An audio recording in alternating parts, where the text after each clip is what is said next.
just need to know what to do. And we were able to wrangle all of those groups in. Some of the stories, some of the families we've assisted, it's been inspiring. I mean, one of the families had an ill child. They couldn't get in, pay a lot of their bills. We called the Rotary called, took care of that. They sent a financial planner over to help them. Somebody realized the child was entitled to Medicare. The parents were paying all of the medical costs. And so they helped them with that, so the family was able to get back on their feet. And what was the most gratifying part is that these people had confidence enough in us. So I think when Warm Homes sets into this fall, we'll have the credibility of people knowing that we're a good organization. We hit elderly that were afraid to come out of the woodwork. They're very frightened that they're going to lose anything they get. And by this method, they weren't going to be held accountable. So they were very comfortable. Every single dollar that came in to the fund went to fuel. It didn't go to any administrative costs whatsoever. It went entirely to fuel. So, I mean, if you want to put your money someplace where it's really doing good works, it did. We had quite a few donations from other service groups, LAFA, Lions, the Senior Citizens Inc., the Rotary. I mean, everybody got on board, and it's amazing as a community what we can do when we do get on board. So I just wanted to come in and give everybody an update as to how we feel, how successful the program is. We are pretty nervous if gas is going to go up to $4 a gallon like some people are predicting. Then we know that we're in for a hard winter again.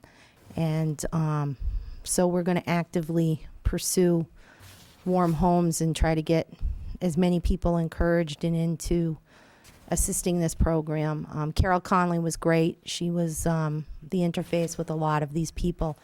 And I really like to thank her for her dedication and her time in this whole effort. I mean, it was getting to the point where the postal workers were actually watching for seniors in town and giving the number, and we were actually getting calls for them. So we realized it was really starting to work. So I just wanted to let everyone know what we did and what we're planning on doing, the same thing again next year.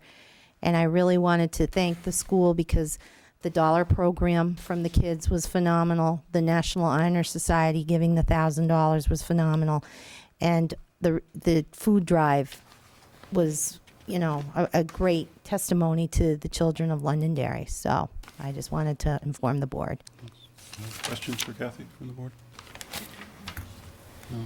Kathy, thank you. And Lauren, if you could make your way to the front with your mom, I'd appreciate it. Right where Kathy was sitting. So, we do appreciate it, and the schools, not only just the schools, but this whole concept of $1 for every person. The fund is nearly at $1 for every citizen in the town of Londonderry. Which is pretty amazing. If we could duplicate that throughout the state, there would be over $1 million available for fuel funding. So I asked Lauren Gorgall and her mom to stop in tonight and caught you off guard with the Pledge of Allegiance there, but you do it every day, right, at school? So just one of those additional times today. Lauren was responsible for an event that was held last week, and it was to benefit Londonderry Comforts and Warm Homes. And Lauren, if you wouldn't mind speaking into the microphone and telling us just a little about it. Well, I dance at the Cunniff Academy of Irish Step Dance, and I organized a benefit Wednesday night, and we put on an hour performance, and we raised almost $800 for Warm Homes benefit.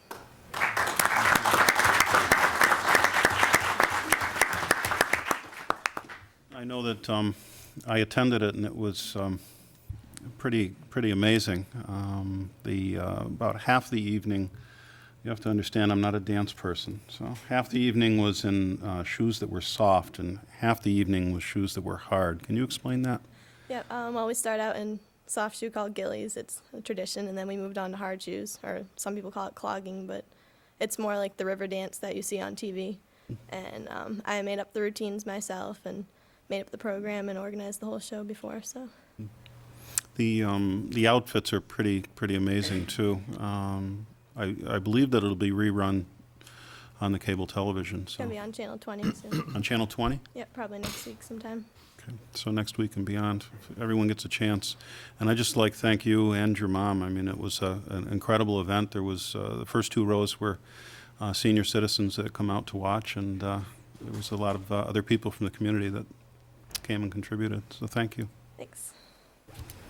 And all the proceeds, there were no costs that were taken out of the ticket sales. The dancers absorbed all the costs, and their parents, because they wanted all the money to go to Warm Homes. It was great. And excuse me, what was the dance school, dance academy? Cunniffe Academy. Could you say that for again? Irish dance. Cunniffe. Cunniffe. He's Other been questions? teaching in town for 10 years. He teaches Irish step dance, traditional Irish step dance. And they've been honored enough to represent New Hampshire in national competition, but also in All Ireland last year. They took first place. At the World Championships. They were the first North American team to ever beat out the rest of the world in Ireland, so it's a well-recognized school.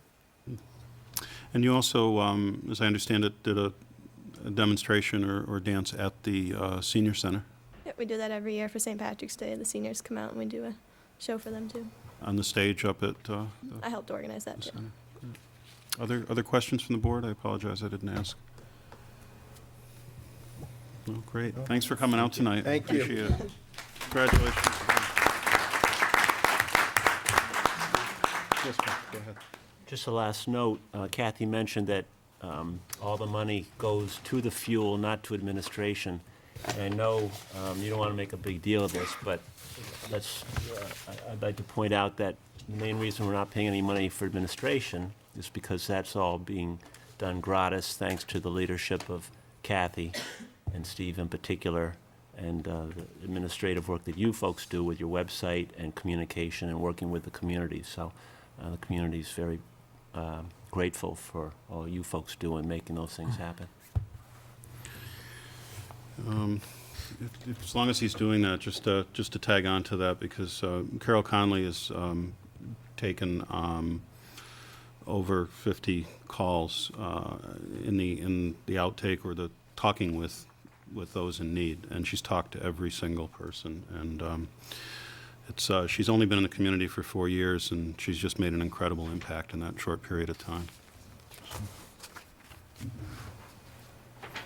The next thing on the next item on the list is enrichment clusters. Nate? Yes, Richard? And for those that may see on the agenda, Stephanie Murphy. Stephanie's not with us this evening, but will be at the next meeting. Okay, thank you. I'd like to introduce Beth Hollander, a fourth grade teacher at North School, who's going to talk a little bit about her enrichment cluster. We did do a presentation last week. If you remember, we didn't present because our clusters started a little bit late due to construction at North School, and we recently finished up our 5-week program, and it was very successful at North School. We had 13 clusters, and we didn't plan this out, but I think that presentations that you've seen the last couple of weeks. We had Linda, who brought up some students and talk a little bit about their cluster. We also had Carol kind of do an overview of all of the clusters at Matthew Thornton. And tonight we have some presenters, one from South and one from North, who can talk a little bit more about their individual cluster. Beth's cluster was the Nutfield Trail, and I'm going to let Beth talk a little bit about how the trail began and how it fit rather nicely into the concept of enrichment clusters at North School.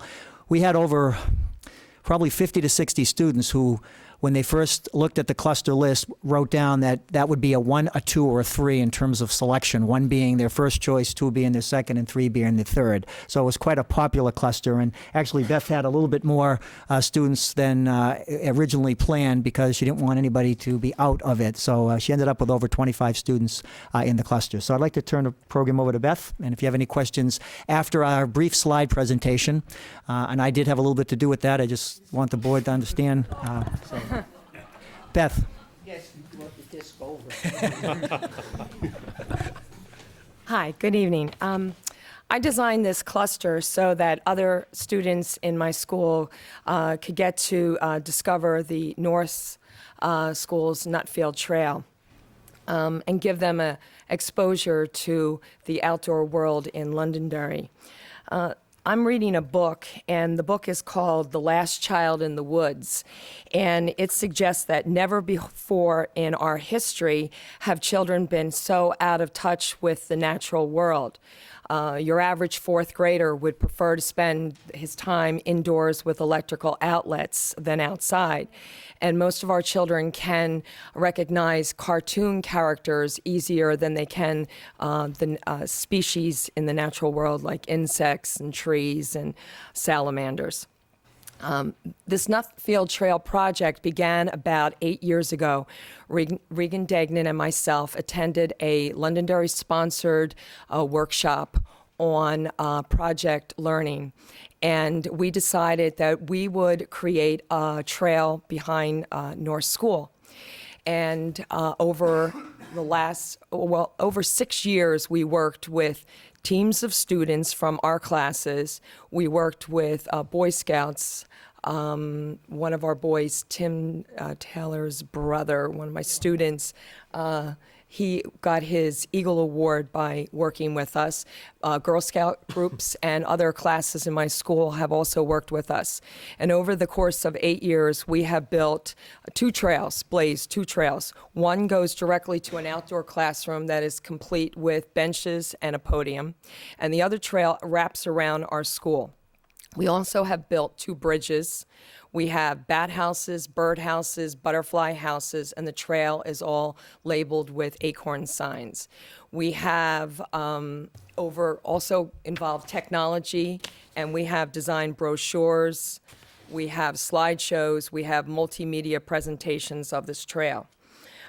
We have maps, we have all kinds of things galore. And we also wrote 3 grants, and with that money, we have bought many books, microscopes, thermometers, compasses, and countless scientific equipment for the children to use. For the last 3 years, we have really focused in on maintaining the trail because it's really kind of done, and we have a few things we do. And we've kind of focused in on academics, like how can I use this trail for academics? I'll just give you some examples of some of the things that I do. Take the children outside to write. Best writing I've ever gotten is when they go outside and they write about fall or spring. We use it to talk about the Ice Age because of the boulders. We use it to talk about Londonderry history because of the walls that are out there. There's an archaeological dig, we call it, that's loaded with pots from the old farm that was built where our school was. We have roads behind our school that are sectioned with stone walls. We also use it to research trees, the environmental changes. My students will go out and watch how the environment changes over the course of 3 months.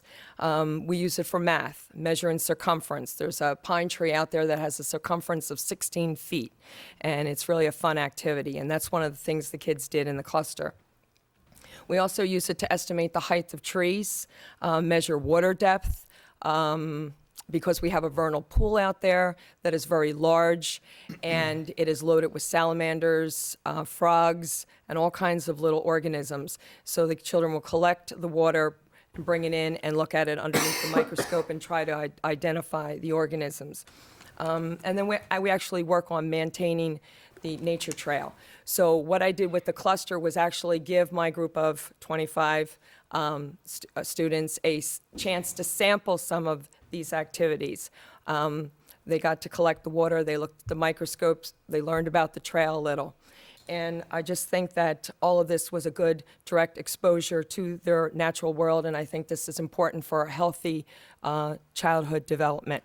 And I'm going to show you a little glimpse of just what the trail looks like. The kids are doing some of the activities, but nowhere near what they really did. Put the lights down a little bit. Oh, Jesus, not too much. Can we go up on? I think that works good.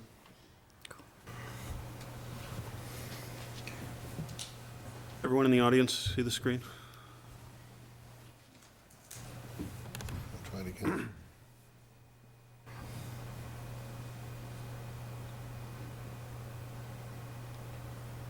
It's loading.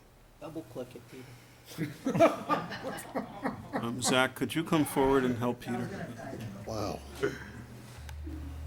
Yeah, Oh, what I- go back. Oh, right here. Okay, I- push I- play. Yes.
You'll notice, too, that all the children are dressed appropriately while on the trail. It was 70 degrees that last cluster day they went out, but they had to have long pants, socks, sweaters, what have you, for bugs and everything else out there. The nurse would not allow anybody to go out there without being appropriately dressed.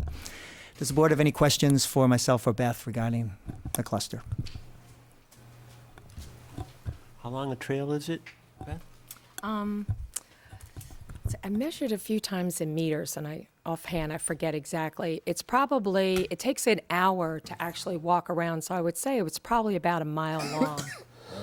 An hour? It actually goes from one side of North School all the way to the other, and then there's a part that goes out to the classroom. And have you been involved with it since inception? Yes. That's wonderful. It's kind of like the Girl Scout in me. Thank you very much. Other questions? All set? Thank you. Yeah, thank you. Thank you very much, Beth.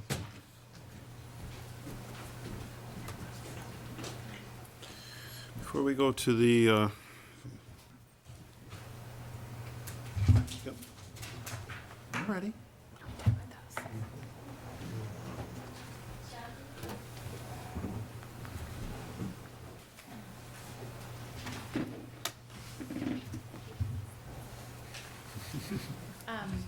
We have two members of this, two presenters from this enrichment cluster here tonight, but Leah's operating the camera in the back.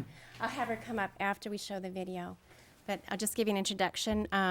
This enrichment cluster was our video production cluster, and it was a partnership with the high school. We worked closely with Karen Robinson and 4 high school video production students, and they are Leah Pantaliotis, Shelley Papanikolaou, Grant McCarter, and Chris Hand. And Shelley and Leah are here tonight. They taught the kids how to frame a shot, hold it steady, maintain interest through angle and focus, make decisions about what to shoot, and then they reviewed the footage and talked about improvements afterwards. And then Shelley and Leah took the miles and miles of footage and made it into a production. And that's what we'll see next. And Leah?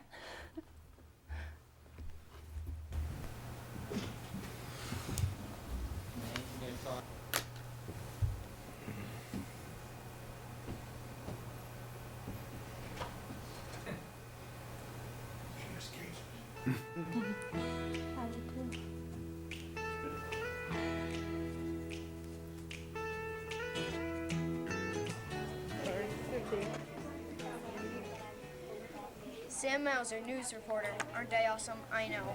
My hair's looking good today, isn't it? video feed on Yeah. I'm Andy with Michaud, the little and button. I'm Dynamic Vegas. Right now, we are debating year-round Have Leah re-cue that card. or the traditional school schedule. We're going to, you just pop the light on for us? Thank you. We're guessing that we need to change the video selector on the projection The system. first time I see this concept, I really don't have them at this point, to be honest with you. We're gonna go through a couple. Again, I guess one question I have is, again, we're looking at the 4 units on the northerly end of the site, so we're talking 24 units coming off that common driveway. And I look at this as the main access road coming off. Thompson. That's Channel 20. And then we'd have 24 units being served off that one driveway. Oh, hold on, Peter. I guess, you know, No, no. I'm just trying to think back, and Parish Hills, for instance, is one that, you know, I think the maximum number of driveways we have out there is 6 off of a common drive like that. So, I have to take a look at this and digest I it. know it's been an item of discussion in the past. with the Absolutely. planning board. Yep. You know, between Parish Hills, Rosecran, off of Gilchrist Road, Yeah. you That know, would generated a fair amount of, discussion, but yeah. you know. Clearly, that issue would be absolutely central to whether we retreat back to Boulevard arrangement, which I believe last year, the board didn't have a lot of experience. Sounded like Is Leah playing now? they were flexible on how we interpreted that. However, You go through again, if you one more time.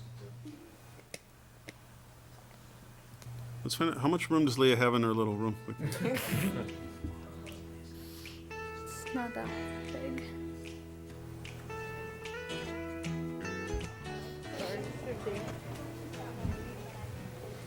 Sam Mauser, news reporter. Aren't they awesome? I know. My hair's looking good today, isn't it? There you go. Hi, I'm Andy Michaud. I told her we started. Right now, we are debating year-round school or the or the traditional school schedule. I've learned to not really give up, to just always try to prove your point, and also always to think of a good comeback. They're kind of like Perfect. Okay, good.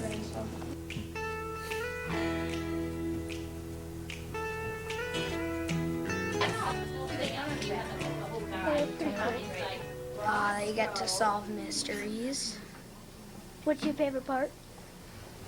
figuring out who committed the crime.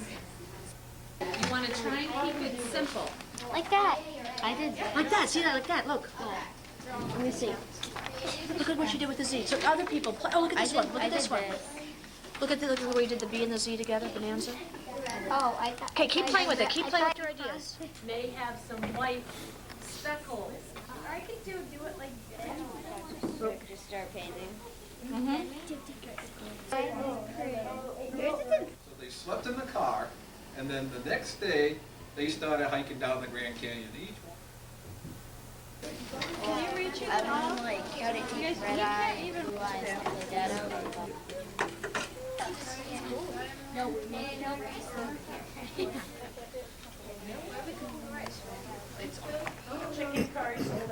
Dimension designs. I think that's a Pinocchio. Flat things, solid things, made out of lots of different materials to build creatively. Like your concentration, Mary. Over there. Yeah. Are you ready? Get set, go.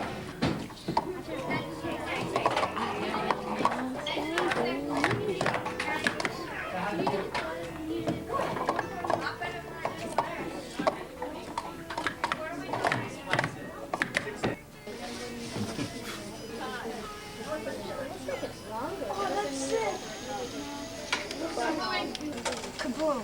Why did it turn around? You did a different program. What the transmitter does is it takes the voice or the music and converts it into radio waves that can go out over the air to the next guy's antenna and hear what you're talking about, okay?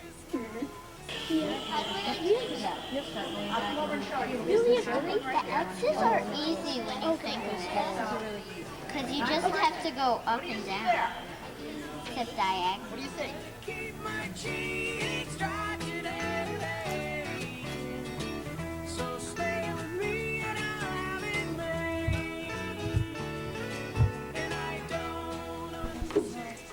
Very quiet, isn't it?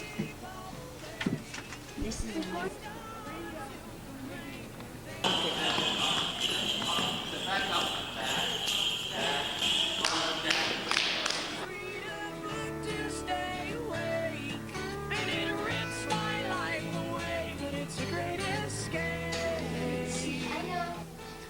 So you think this is a road here? Okay.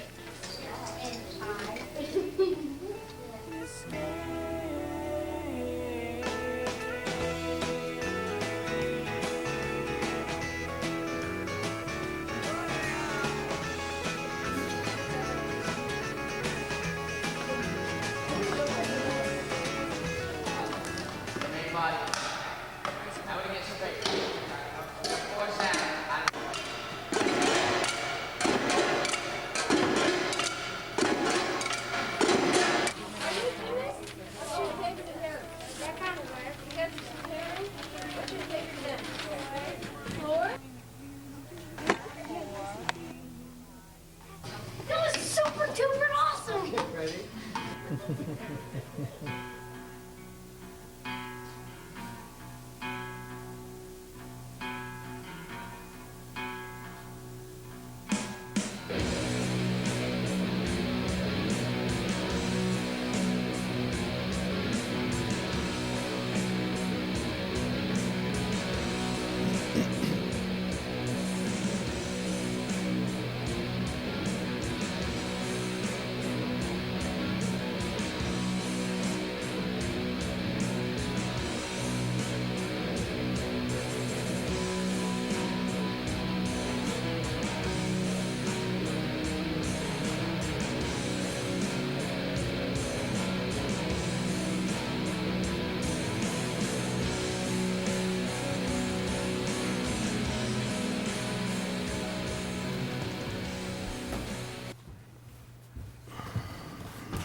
This is Leah.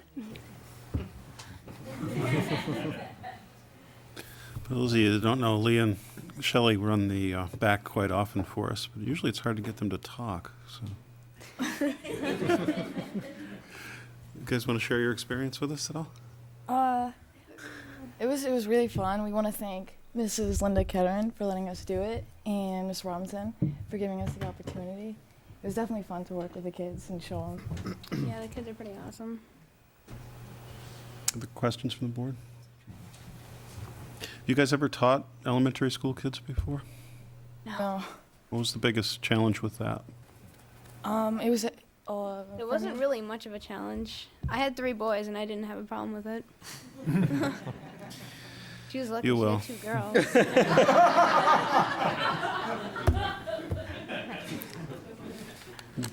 And I'm sorry, you said?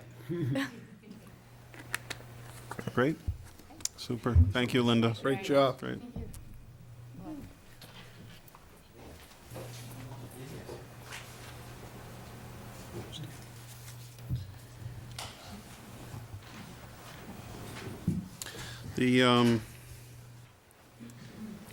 Thank you, Nate, for the enrichment clusters several weeks in a row here, and particularly, I apologize for the inability to get it on the air right away for those out in the audience wondering, but that was definitely worth it. And it was nice to see.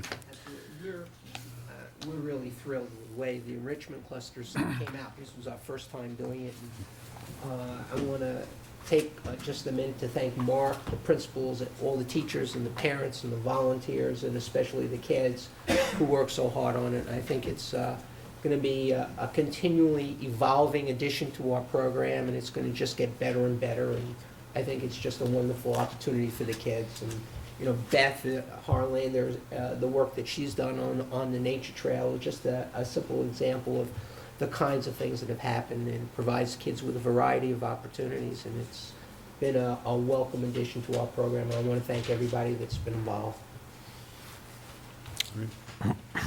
Before we go on to the Leo Awards, I just ask if there's any other announcements or questions for the board this evening. I have 2 announcements, Steve. Go ahead. One is Beautify Londonderry 2006 kicks off this coming weekend. Anyone still interested who hasn't gotten involved, information on Beautify Londonderry is available at the town website, londonderrynh.org. And Carolyn O'Connor at Town Hall is coordinating that. Starts this weekend and goes for 5 consecutive weekends, doing some cleanup or planting in the neighborhoods and public spaces. And the second thing is, tomorrow night, the adult education classes are going to be sitting in on a panel discussion on manufacturing opportunities. I think I see Mike Doffer in the back. I think he's probably already aware of this, since Gail Esterly and I work together to make this happen. Dan and Ron, I know you're on the vocational committee. If you know anybody who's available and interested, from 5 to 5:45, Sean Cafferty was a factory manager. He's been promoted now to manufacturing director at BAE Systems, will be there. And Jim Fenton, I think that's the name I was given, representing Jewel Instruments, which is another high-tech firm in Manchester, will be also on the panel.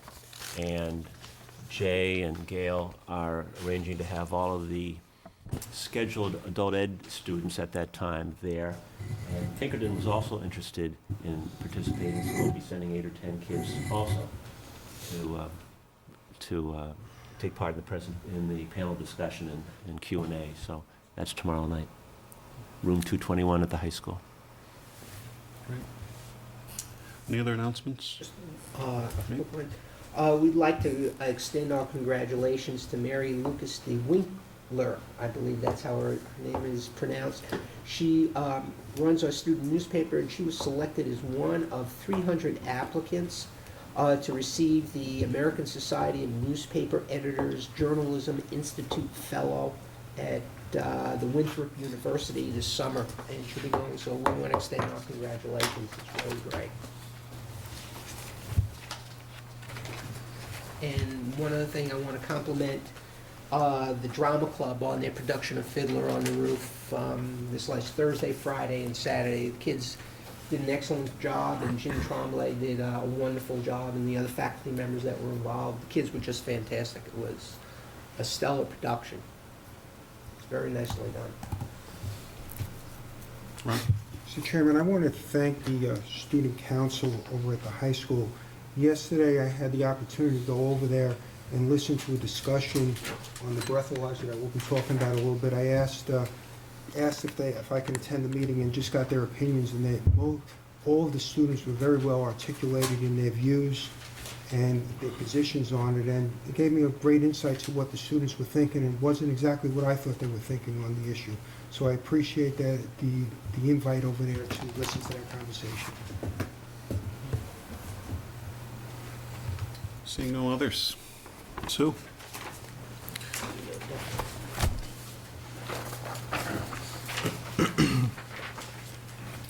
Now, this is a new venue this year, This is a new venue this year.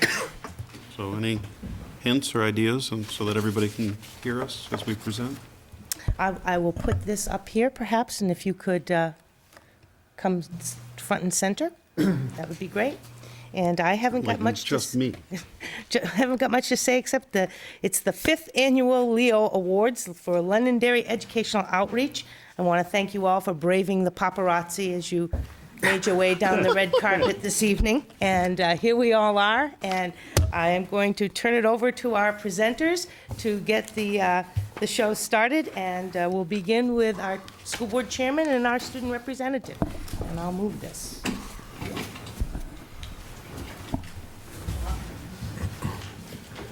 I like the two-stage entrance.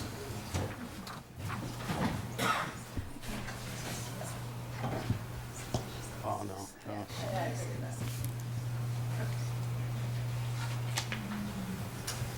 This is the part where we both read.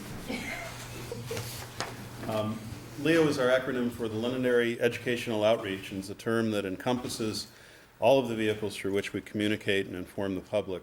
These include the school board newsletter, the Insider Press, Leo 21, the Educational Access Channel, WLLOLP, the radio station, and Leo Online, the web presence.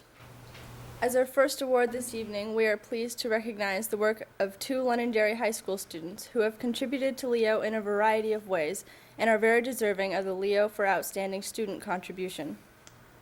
Early tonight, we saw the result of some of the efforts in the video produced by South School students as a part of our elementary enrichment cluster program.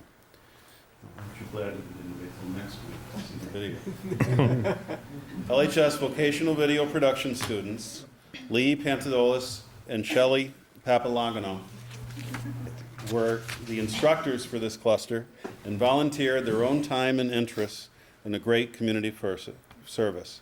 Leah has also been a school board meeting director, and in fact, she's back in charge tonight and worked on the Greetings to Iraq video project. I think we can have them both come up and you can say the next one and then Okay. we'll have them come up. Okay. Shelley has also served as a school board meeting director and has taped the adult ed graduation ceremonies twice. And she has served as a live on-air announcer and interviewer for WLLO at the Bone Marrow Typing Drive held last September. Shelley, Leah, if you could sneak out. Just fix that camera there somewhere, so thank you.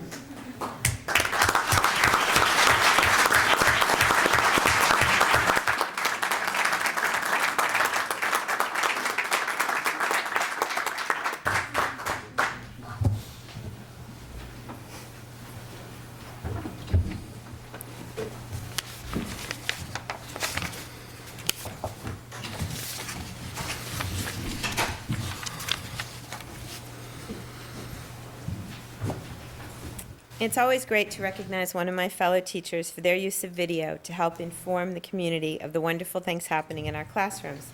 And this year, it's my pleasure to present the Leo for Outstanding Teacher Contribution to North School teacher Lillian Pirog. Whenever there's a special event happening in Lillian's second grade classroom, she takes advantage of the opportunity to get the activity tape for playback on Leo 21. In this way, viewers have been able to experience Grandparents' Day and the Children's Holiday Concert for their friends at the Londonderry Senior Center, along with plays that the students have worked hard to perfect. Leo viewers enjoy these programs immensely, and this Leo is richly deserved.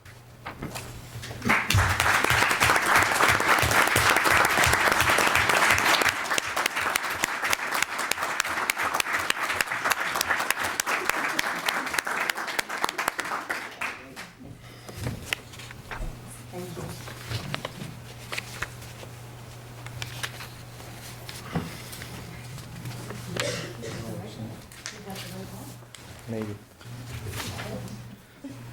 Several years ago, the school board championed the concept of utilizing the Londonderry Access Center to provide a Londonderry-based vocational video program. And the program has made wonderful strides with many of our students moving on to careers in the field of communication. It's nice to know the program has another champion in Londonderry High School Guidance Director Mike Dolphin, who has not only encouraged many more students to take advantage of this unique opportunity by developing and coordinating the application interview process used to review candidates interested in the Londonderry High School vocational video program, but has also worked directly with the students in the production of Mr. Dolphin's Power Hour, a monthly series that is among Leo 21's most engaging programs. Show topics have included PSATs, articulation agreements, the Bridges program, vocational education opportunities and options, and college financial aid information. Through this endeavor, Mike has demonstrates firsthand the power of video to inform and educate. For all these reasons, I'm extremely happy to present Mike with the Leo for Outstanding Administration Contribution. Mike?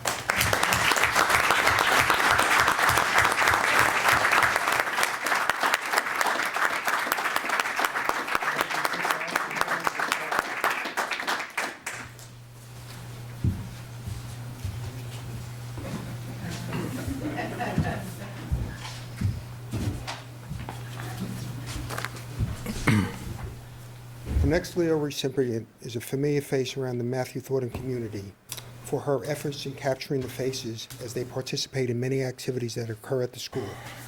The very talented photographer, Amy Zielinski, attends and documents almost every event at the school throughout the course of the year. Last year, her work was translated into a wonderful video montage of the year at Matthew Thornton, which aired on TV 21, and also generated many compliments. We are hoping for another show this year, and also appreciate being able to use Amy's work on the Matthew Thornton website to give visitors to the site a real feeling for what a special place Matthew Thornton School is. I am delighted to honor Amy with the Outstanding Volunteer Award and thank her on behalf of the district for sharing her talents with us.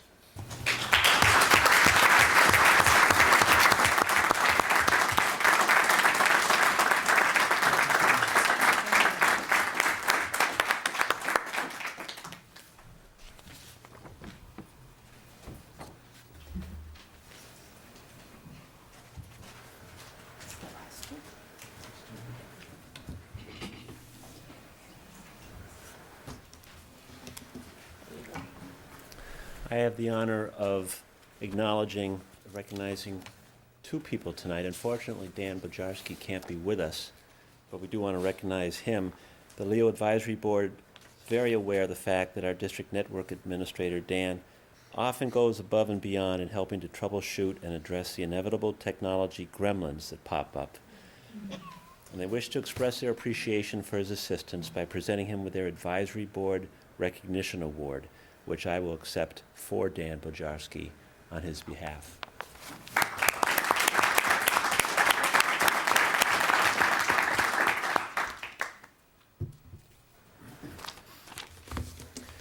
Happily, the other recipient of the Advisory Board Recognition Award is able to be here, and I have the honor to present a Leo to Lindsay Tischler. Lindsay is a computer assistant at Matthew Thornton School, but in her off hours, she shares her talents as a graphic artist with Leo Online, the web portion of our efforts. Lindsay has helped to bring more visual appeal to the site, and her special touch has helped to make our web presence one that has brought distinction to the district. We're all very grateful for Lindsay's contributions to Leo. Lindsay?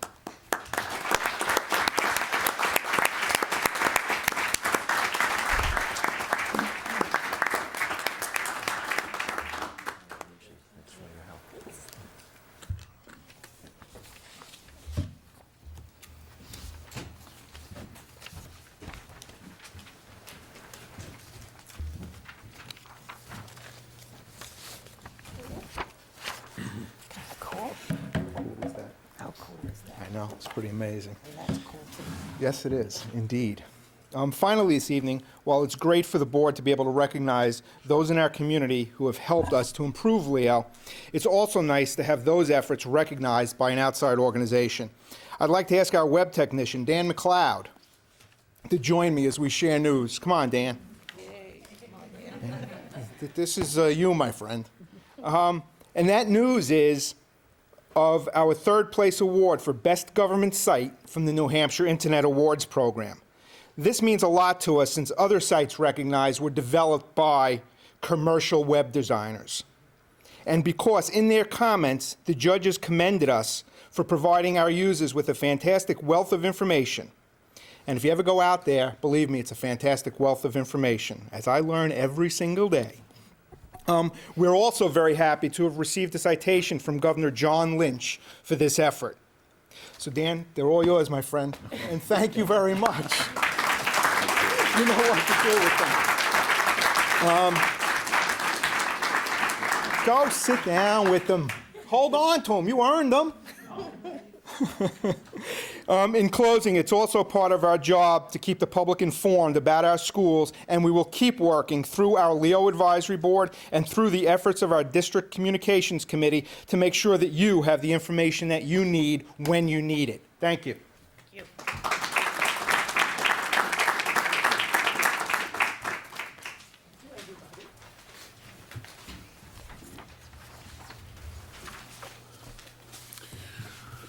So, where are you going? I'm just making sure nobody steals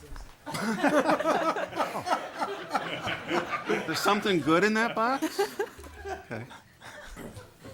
Well, I was serious about where you were going, but that's okay. I'd just like to thank Sue for helping to arrange the Leo Awards tonight. Frankly, I don't think any of us could have kept it straight if you hadn't scripted it and to make sure that we got the right gifts to the right people. Thank you.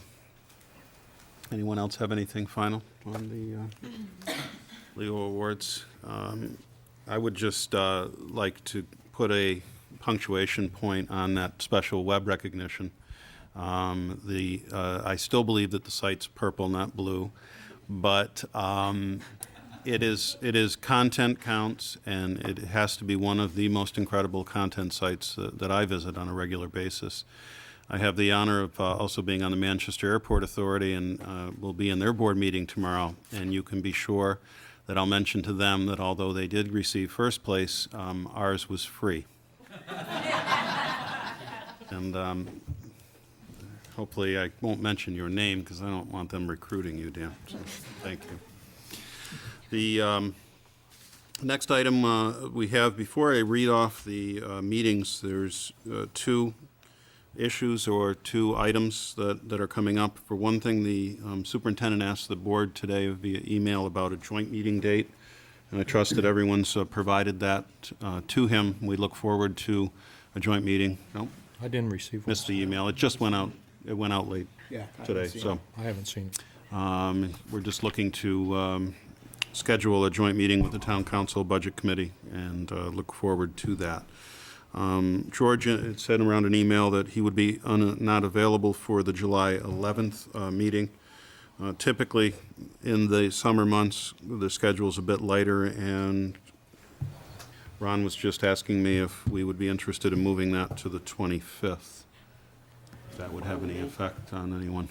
That's fine with me. That's October 25th? We've done this in the... Pardon me? October 25th? No, Oh. July December. 25th. There you go. That's fine. Great. Thank you all. And he should be back a different man at that point. The following meetings are posted the May 2nd, May 16th, May 30th, June 13th, and now July 25th. And those all begin at 7 o'clock. Regular meetings here in the Moose Hill Conference Room.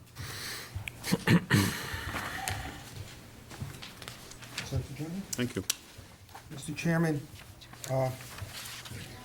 tonight I make a motion for approval of the consent agenda, but I make that with real tears in my eyes.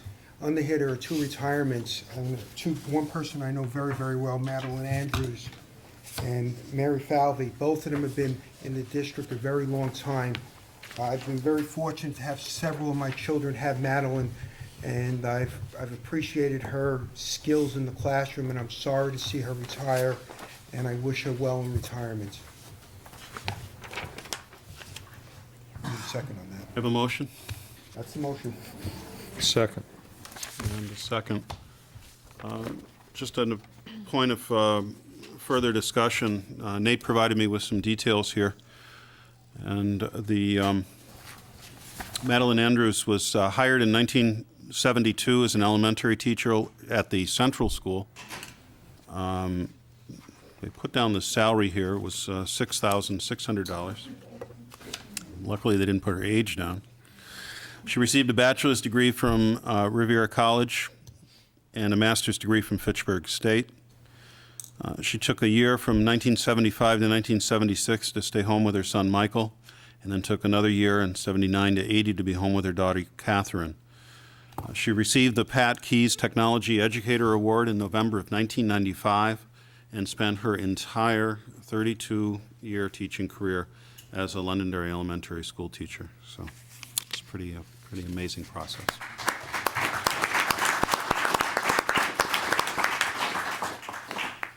And some more details on Mary Falvey. Mary was hired in 1978 as an instructional assistant at South School for just under $3 an hour.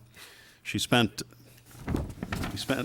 many years at South School and then transferred to Matthew Thornton Elementary School. She is a certified elementary teacher, having earned her degree from Boston College in 1961. She raised her family in Londonderry and has spent 28 years influencing the children of Londonderry in a very positive way. So we're going to miss Mary also. Can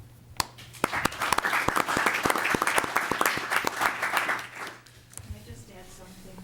Please. We like to call Mary the mother of first grade because she's been an assistant in one of the first grade classes and also worked with all the first grade teachers.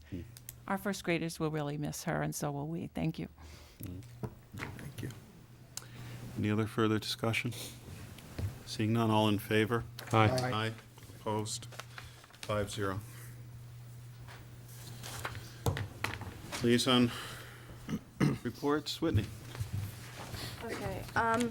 The final tally for the Iraqi school supplies drive came in at the end of last week. We received over 1,000 items, and supposedly there are still items coming in. The award for the most caring class goes to the senior class, who raised. We brought in 448 items. There will be a comedy night at the Lit Mag Coffee House this Wednesday. There will be a prize for the funniest story or act, and the prize will be $25. Let's see.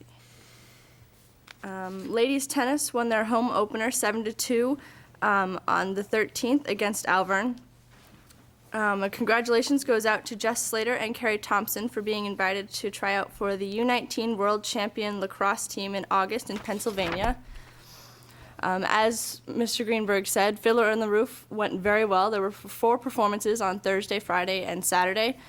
I heard a few of the shows, not all of them, but a few of the shows were completely sold out and that they were selling standing-only tickets. Girls softball won against Nashua North and South last week, bringing them to a 3-0 standing. The Lancer varsity lacrosse played Central with a 13-6 victory last week. The boys track and field team won the Haverhill Invitational on Saturday, and ladies tennis won 9-0 on Friday at Nashua North. Finally, in sports, the JV girls lacrosse team beat Nashua South with a score of 6-5. As Mr. Campo said, the student council discussed the breathalyzer policy for about 45 minutes on Monday. I made sure we passed out a copy of the breathalyzer policy to every student, and we went over it. They were allowed to ask questions, and we asked their opinion, and we took a vote on it, which Mr. Campo will probably bring up later. The students were very interested in it, and it seemed that they didn't know much about it beforehand, but now that they know about it and understand it, they seem to want to be much more involved, and actually 2 students are here that might want to speak. And thank you to Mr. Campo for coming. We're glad you came to answer our questions. Finally, the band goes to Disney this Sunday. We're very excited. We're going to be there from Sunday to Friday. We'll have 2 performances while we're there. And we had, I think, our final practice yesterday where they passed out all the final information, and we're really excited. So, and that's it. This is me. Well, I didn't have a chance to email people, so I don't have a whole list, but from other teachers. But we did grade 9 Iowa tests last week on Monday and Tuesday with the freshmen, and I think they went very well. There weren't too many makeups, so that made it easy. I know that the week we're back from vacation, the sophomore testing takes place. One of the real benefits of being the teacher rep to the school board, I think, came into play after the last meeting, because I walked in that morning, and then the next day there had been a question, obviously, about the breathalyzers. And just to sum it up very quickly, with my current issues class and my political science class, particularly in current issues, I thought that the best thing to do, since I had the policy in my bag, was to actually read them the policy. This was the morning of the meeting. But the rumors were flying, which tends to happen. So I felt really good after the first class, because I thought that at least 22 students went out of the room understanding it. Then after the board meeting, I also felt comfortable the next day, and I was sort of in demand by a few different people who, when I was free, came down and said, "Can you come in for a minute? There are some questions." So I felt very comfortable after sitting here, at least being able to explain to the students that I came into contact with, and to a few other teachers, where this process would fall into place, as opposed to nobody's going to be standing at the door, grabbing you as you come in. And that we already have a continuum, we already have a drug and alcohol policy, a search policy, a suspension policy, a discipline code, and this was another piece, not that it was the first step, but at the end. And also, I think with the civics classes at the high school, it just became an example of explaining more about how the board works. I personally feel that when we had the old district meetings the way they were, people actually knew more about what was going on in town and how it ran. And I think that some of the civics teachers, asked, and just the process of the 3 readings and could a reading be waived and how it, was worked and everything. So I think we got a lot of good information just as far as how the board operates and how policies are put into place and what changes can be made and things like that. So I thought it was very informational, and having been here, I felt pretty comfortable at least sort of reporting on. And vacation starts this Friday afternoon at 1:58 for us, and a little bit later for the other schools. Not that anyone's counting, but. So. But it's Tuesday already. Yes. George? It is. Thank you, Mr. Chairman. On the planning board side, not too much activity over there, except that Art Rugg has been reelected as chair, and John Farrell has been elected as vice chair. The issues that they heard over the past couple of weeks have not really had much impact on the district. The communications committee meeting we had, I guess, about a week ago. It all just blends together. Talking about the emergency list, that is in place, and there's dry runs going on. Hopefully by the next meeting I'll have a report on how that worked out. One of the big topics that we discussed was internet security and how we could provide information to parents about internet security. One of the things that we'll pursue is talking with Officer Chris Childs and put together some frequently asked questions, those kind of things. We did mention a couple of organizations that once they are checked out by members of the committee, we'll probably get those websites, those site addresses out onto our website. And I think that is it, sir. Cool. Thanks, Steve. I've completed the 5-session School Board Institute program last week. That's why I wasn't able to make it to the New Hampshire Cafe meeting. And overall, I was very pleased with how that went. I learned some good things. This last round, they talked in some depth about special education. They talked about No Child Left Behind. They talked about superintendent assessment. And a woman named Nina Gardner, who is the chair of a Lakes District school board, spoke in the context of No Child Left Behind. She reminds me of Ron because she's 17 years on that board. She's near the end of her second 9-year segment. So a lot of experience, a lot of longevity, a lot of hard work over those years. And it was fascinating hearing the travails that district has gone through, again, in the context of trying to match up with the requirements of No Child Left Behind, and just in general provide the kind of education they want for their children in that district. They've had a lot of difficulties, and as she recounted many of those, it was fascinating to me because in many occasions I was able to think back on the things that this school district and this board over the last 5 and 10 years has put together to resolve a lot of those issues. And compared to them, we're on the top of the hill heading, kind of coasting, and they still have a long climb. So very illuminating what she had to talk about their experiences there. The PTSA, I missed their March meeting when the board attended the TIF district session here in this building, but there were a couple significant updates. The grant committee, the PTSA, went to the faculty at the high school and solicited them for projects, small projects that the PTSA at the high school could help fund. They got 10 requests for funds, and the PTSA had $3,000 to spend. The committee was able to grant 6 of those requests, and that ended up providing Ann McLean and Holly Larata in phys ed with pedometers, Mary Lucas from the English department for a digital camera. She works in journalism, teaches journalism as well. Ann Gagne, parent and child care. They're purchasing a Real Care Baby to Baby doll. Joanne Blake, mathematics for graphing calculators. Mimi Johnson in the art department.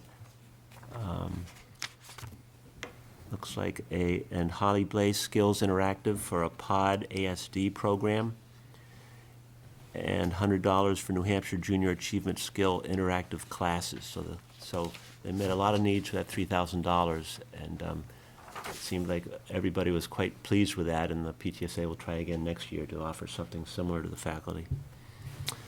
Flowers will again be sold as a fundraiser at graduation by the PTSA, and the organization, along with I think most of the other PTAs in town, are going to contribute several $100s towards the purchase of a DVD duplicating machine that can be used. Probably, Sue, you've had something to do with that, so that recordings can be made of, for instance, presentations, musical and otherwise, and made available to community members and students, and also in so doing help provide future fundraisers for things that will pay back that machine and more. And lastly, I had the pleasure of spending the day last week at South School, the day that they had the Eddie's Assessment Committee come visit. And I know Ron and Steve also were able to make it and have something to say about it. I enjoyed it very much. There's a lot of electricity in that school, a lot going on. What really struck me above all was the opportunities for kids. There's so many different ways kids can discover their aptitudes. And not only that, but opportunities for the kids themselves to run the show, to make the presentations, to present what they have to say to the rest of the school or any visitors they have there. It was impressive, and I enjoyed it. And Linda, thank you for inviting me and us. Thanks, Steve. Yes, I attended the North School PTA, and as we're sitting here in April, things are starting to come to a close. They're looking for the election of new officers. They're looking for the field days, and they're working on all the activities that close out the school year. One of the things they were looking at is a new sign for on Route 28 to identify where the school is, and Zach will be working on that. On another issue, I've got to give Linda credit. I attended the Eddie's committee meeting, but I was impressed with something that happened after the meeting.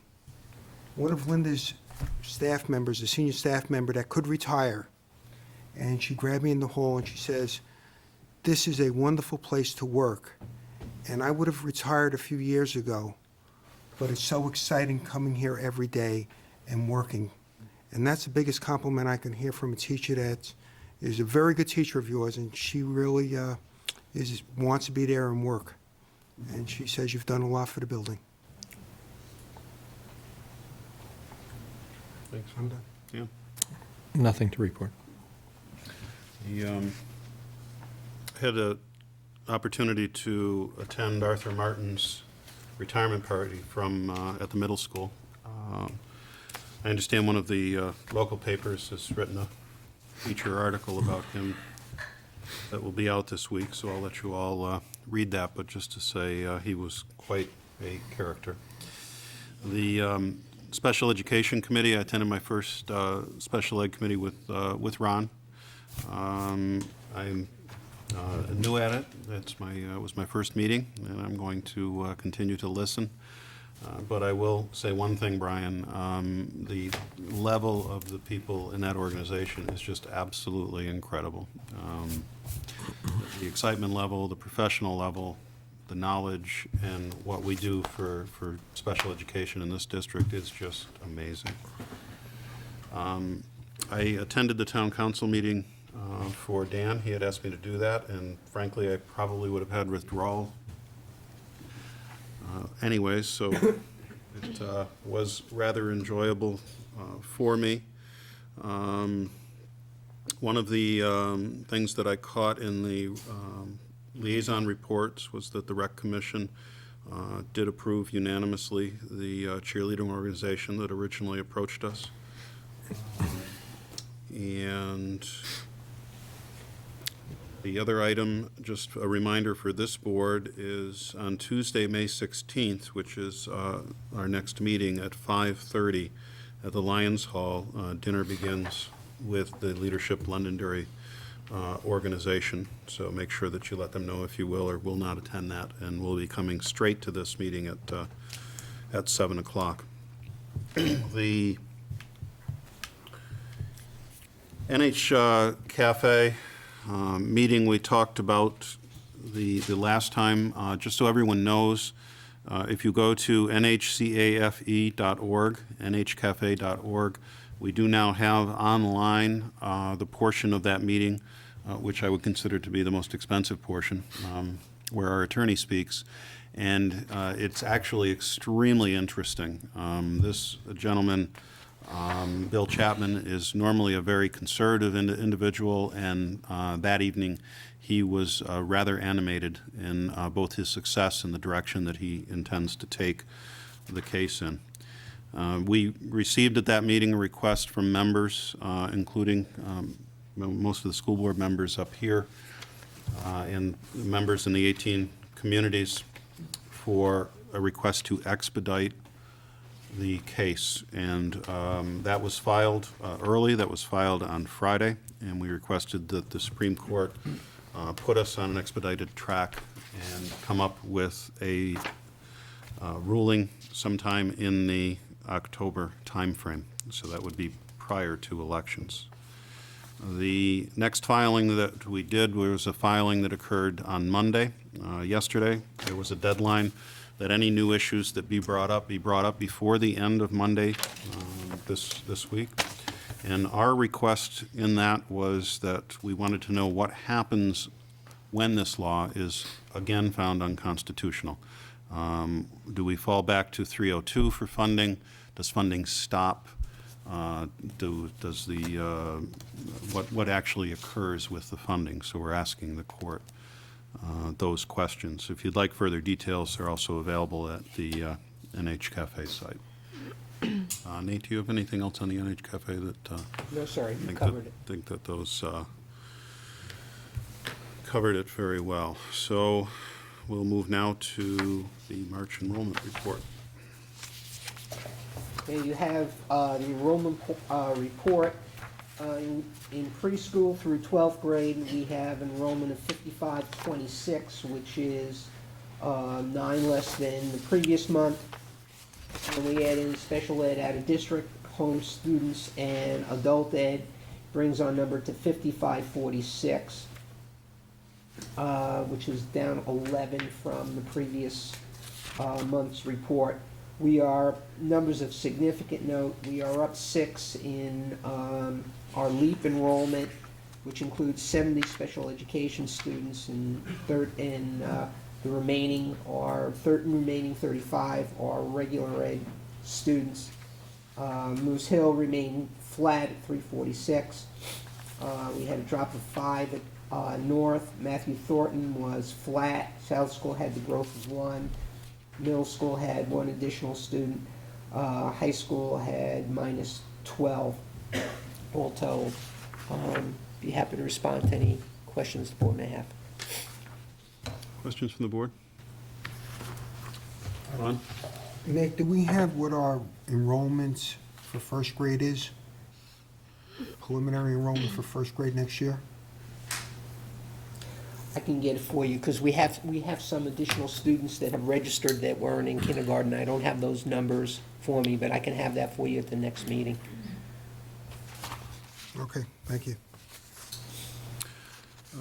Nate, what was the nature of the drop of 12 at the high school? Jim? What I meant by that, were there transfers to adult ed, or? Yeah, it's a combination. I can get you the exact numbers. We had some transfers to adult ed. We had some move-outs. We also have 3 students that the board is aware of. Yep. And we have some kids that moved to take GEDs, if memory serves me correct. But I can give you the actual breakout of the 12. Be happy to do that.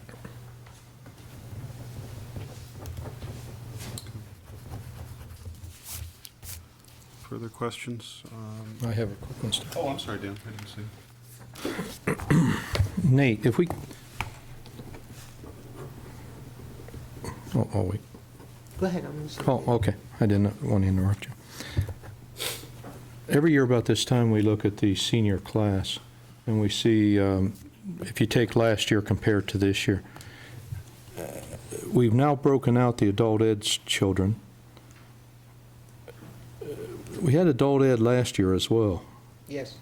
but we don't show that number in the previous year. So in that 456, did we have some children that, as juniors, were in the adult ed program? Yes. Yes. Okay, so, because the 417 doesn't include those children, because we break it out separately. Right. So it's really kind of an apples to oranges type comparison. Yes. So if anybody's looking at this and says, wait, we had 40-some children that fell out, they really didn't, because, so could we restate this to show adult ed, how many children we had in adult ed and pull them out of that number? If we're comparing, we're showing this as a comparative tabulation. You see what I'm saying, Jim? No, typically you'll look at the junior class and say those children roll into seniors. But what happens at 456 really included the kids that were in adult ed. The 417 seniors does not, because we break the 64 out as adult ed at the bottom of the page. So if somebody said, hey, we lost 45 children, or 40, or 39 children, we effectively, that's not true, because a proportionate share of those kids are probably in the adult ed class. And a couple of them, not a lot, could be early graduates. Yeah. Just, you guys see what I'm saying there?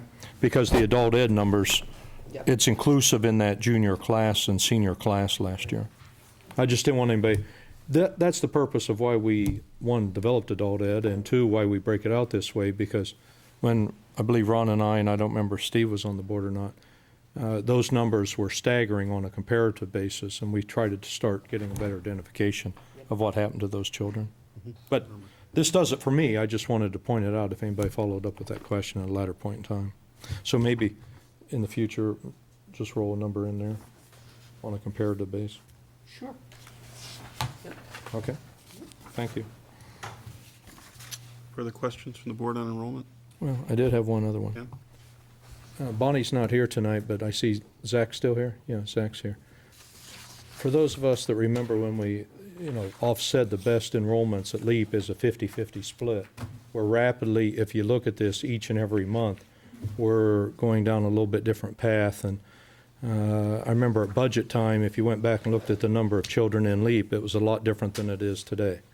So I know we didn't add any staff down there, and the split is becoming more and more of children with needs of a little bit more severity, but I would caution the board to give some consideration, or Brian may at some point during the next year need to revisit this for if we see that trend continue.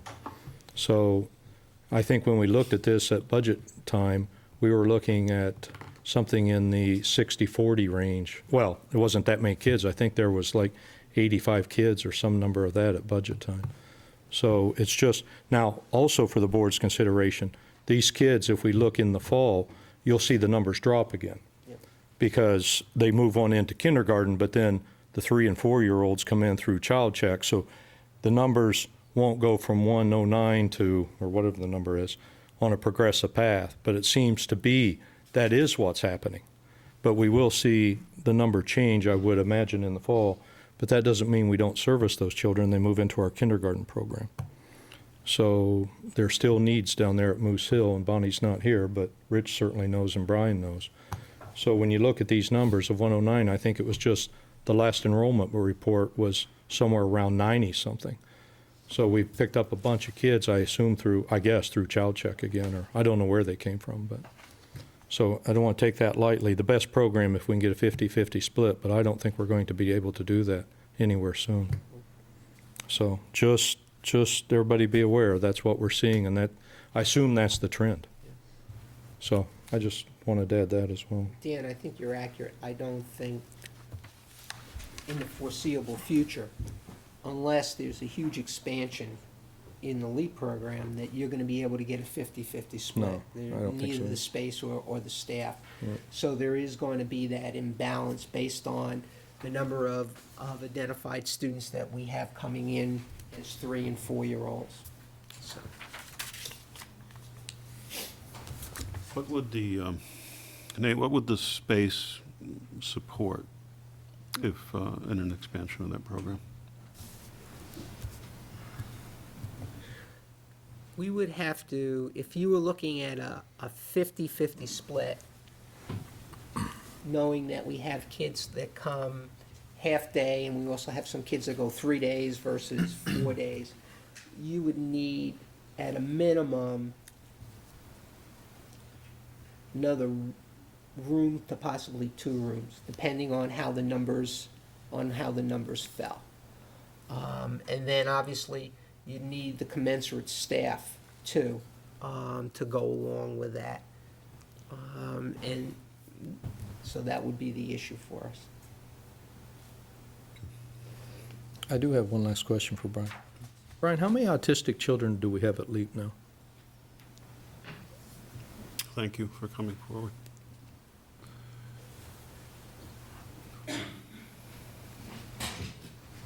I believe at Moose Hill we have 14 children. And that's an increase as well, over a previous year? It's an absolute increase. Okay. We're seeing that increase across the board in southern New Hampshire, across the country. The rate of autism growth is staggering. And the program we're starting at Matthew Thornton is 4 children, I believe? 4 children next year, correct. Okay. 4 children currently. Oh, I'm sorry. And to your point, Dan, we are aware of the needs at Oh. LEAP, and I'm aware you are. I just wanted, Steve, if I could, I think it's wonderful that we're creating the autistic program. We've also talked about bringing the autistic program, looking at further development into the middle school, because we see that, I think we're all aware that we're going to have a need there pretty quickly. But I think that's a program that we need to give consideration to expansion throughout the entire district, just due to the severity of the needs of the children. That it seems like I don't know if anyone has an answer, but it seems like we're seeing a lot more of those children with those needs. So it's a different environment, I guess. So we're starting, but it's something we're going to have to give due consideration to on a continuum basis, I believe, throughout all grade levels. And I believe we addressed this when I was on the SPED committee. on the foundation of it, that we're going to have to do something eventually at the middle school, and I think that's in the strategic plan, is it not? There are a number of initiatives Yes. for servicing children with autism in the strategic plan.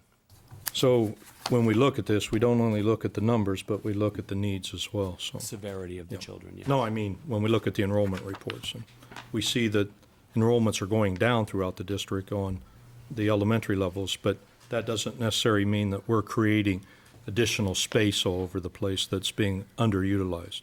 I think we're constantly looking how to utilize that space, either through continued programs, enhancement of programs, or the needs of different children throughout the district. So, thank everybody. Thanks for, Thank you, that Dan. wasn't a soapbox, it was just an observation. Very good. More item. Go ahead. Nate, can you give us what our kindergarten enrollment is also for next year? Sure can.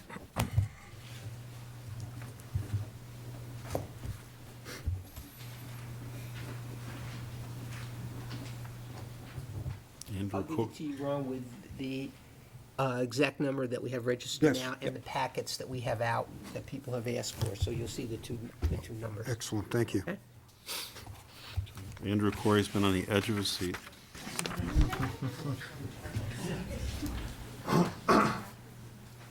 You too, Mark, right? Thank you.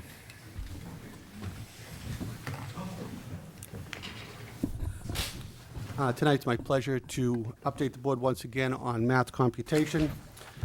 We recently administered our February and March tests. As we had stated at the last meeting, in February, we were reducing the time of the test from 30 minutes to 20 minutes. And then in March, we further reduced that to 15 minutes to mirror the Iowa testing.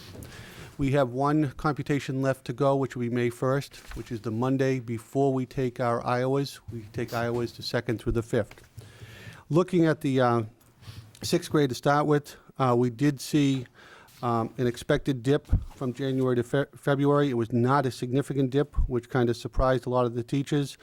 And then in March, even with the reduced time of 15 minutes, we saw them bounce back. And that test for them was 30 questions. It's the first time they took the full 30 questions, simply because questions 29 and 20 and 30 were not really covered in the curriculum until this point in the year. So we waited on that. In grade 7, again, we actually saw the February test go up, even with the reduced time limit. And then we saw a slight dip in March, but it was kind of insignificant. Pretty much the 7th grade from start to finish had stayed very consistent. And that was something that really is a credit to those teachers and their dedication and the work they've done with tracking their students. In the 8th grade, here we saw that the biggest dip from the time factor, but it's also the longest test with 32 questions. And the difficulty is greater in terms of the number of problems that you have to figure out using scratch paper before you could even go to the multiple choice. So they dipped about 3 questions in February and then rebounded a little bit in March. Since the March test, we have focused all the problems of the day on the areas that were identified from the analysis of the tests. And we have really worked hard at limiting the time the students have to work on those problems of the day in the classroom setting, hopefully getting them ready for the time element. I feel confident now we have a much better understanding of computation. I think with further time and progression from 6th to 7th and 7th to 8th in the future, we will get much better at taking tests in the time frame. So I think there were 2 different issues, and that's why we started with the 30 minutes at the beginning and reduced. I will come back with the May results, as well as shortly after that, we should get our Iowa scores back and see the progress or lack of progress that we've made, and then we'll look to see what the next step will be. Excellent, thank you. Any questions from the board? Oh, when will the Iowa test results be available? We're going to give them the 2nd through the 5th. The Iowa test, district-wide, should be back by mid-May. For the middle school, it'll probably be closer to the Memorial Day holiday. We delayed our Iowa test just slightly because of the Washington trip and then the religious holidays that were coming up. There was no good group of days to put together. So that's why Mark and Nate allowed us to move back into that first week of May.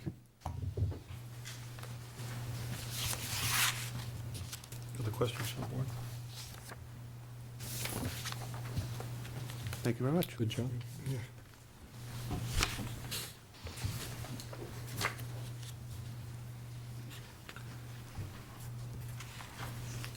All right, we move into the deliberation portion. First item we have is roof bids.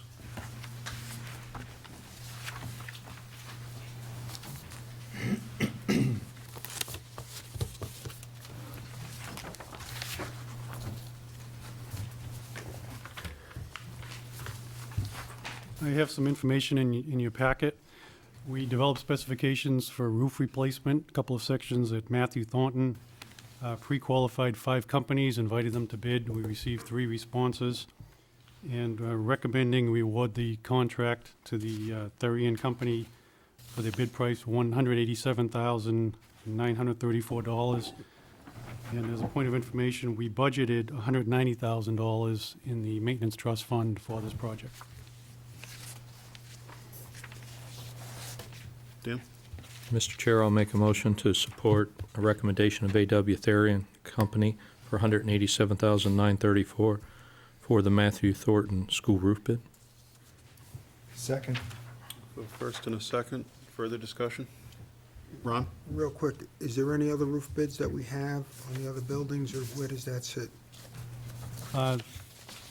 This is the only roof bid that we have. We previously, or the board had previously approved doing the finishing the roof replacement process at the North Elementary School.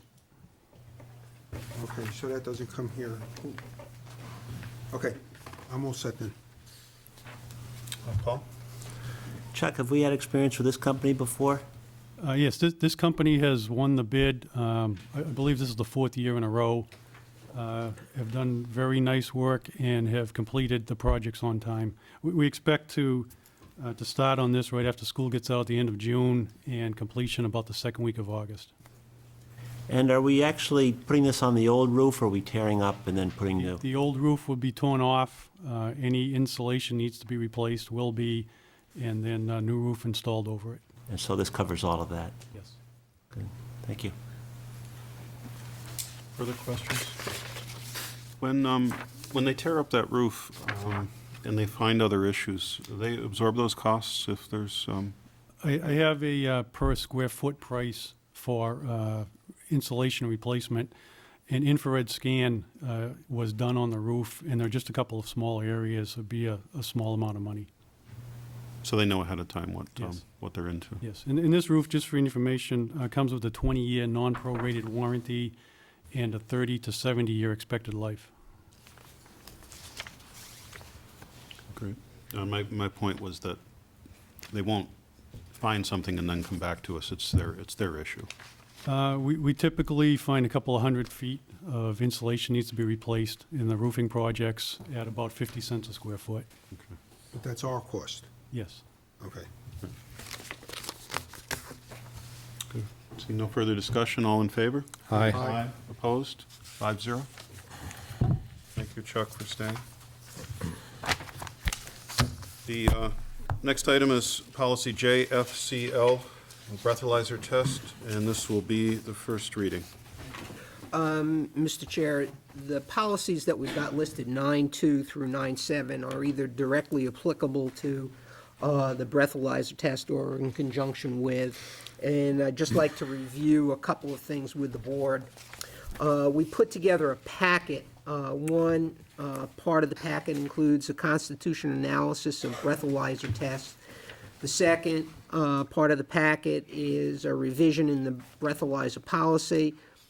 Third part is a revision of the regulation regarding the use of the breathalyzer. The fourth part, we put together a decision flow chart, which you could see exactly what would happen and when it would happen, depending upon a series of actions. And then we also included, obviously, the adjustments to search a student's discipline, student alcohol use, student suspension readmission contract, which is separate from this, but we're looking to memorialize it, and the student suspension readmission contract exhibit. We also provided the board with information sheet on AlcoBlow, which is a type of breathalyzer, although breathalyzer is a generic term for this, and an information sheet on breath alcohol testing. We believe we've revised the policies and procedures. We've clarified with our attorney the constitutional issues related to this policy, and as I've mentioned before, included adjustments to associated policies. We have here this evening Jim Elefante, who will be coming up here, and also Officer Mike Carl, who's our SRO at the high school. And Mike did the yeoman's work on investigating different types of breathalyzers, and we have the information for you in your packet. For the audience, I just want to briefly review some of the constitutional issues that we've identified. In discussions with our attorney, and he's provided information to the board, he believes that based on the research that there is no problem with the constitutionality use of breath tests. He concluded that breathalyzer tests may be administered by administration or law enforcement personnel, provided there is reasonable suspicion to believe that a student in question has consumed or is in possession of alcohol. He reached this conclusion based on a review of both state and federal case law. There are a number of cases, Schrember versus California and Skinner versus Railway. Both of those cases established rationale for search. One has to do with blood alcohol content, and the second has to do with breathalyzer. In June of 1995, New Hampshire Supreme Court issued a decision in the State versus Drake. The court recognized that public school officials are not exempt from constitutional protections against unreasonable search and seizures under our Constitution. However, the Supreme Court recognized that the duty of schools to keep a safe and orderly environment for education often requires swift and informal action in order to be effective. The court went on to balance this interest of safety with the student's expectation of privacy.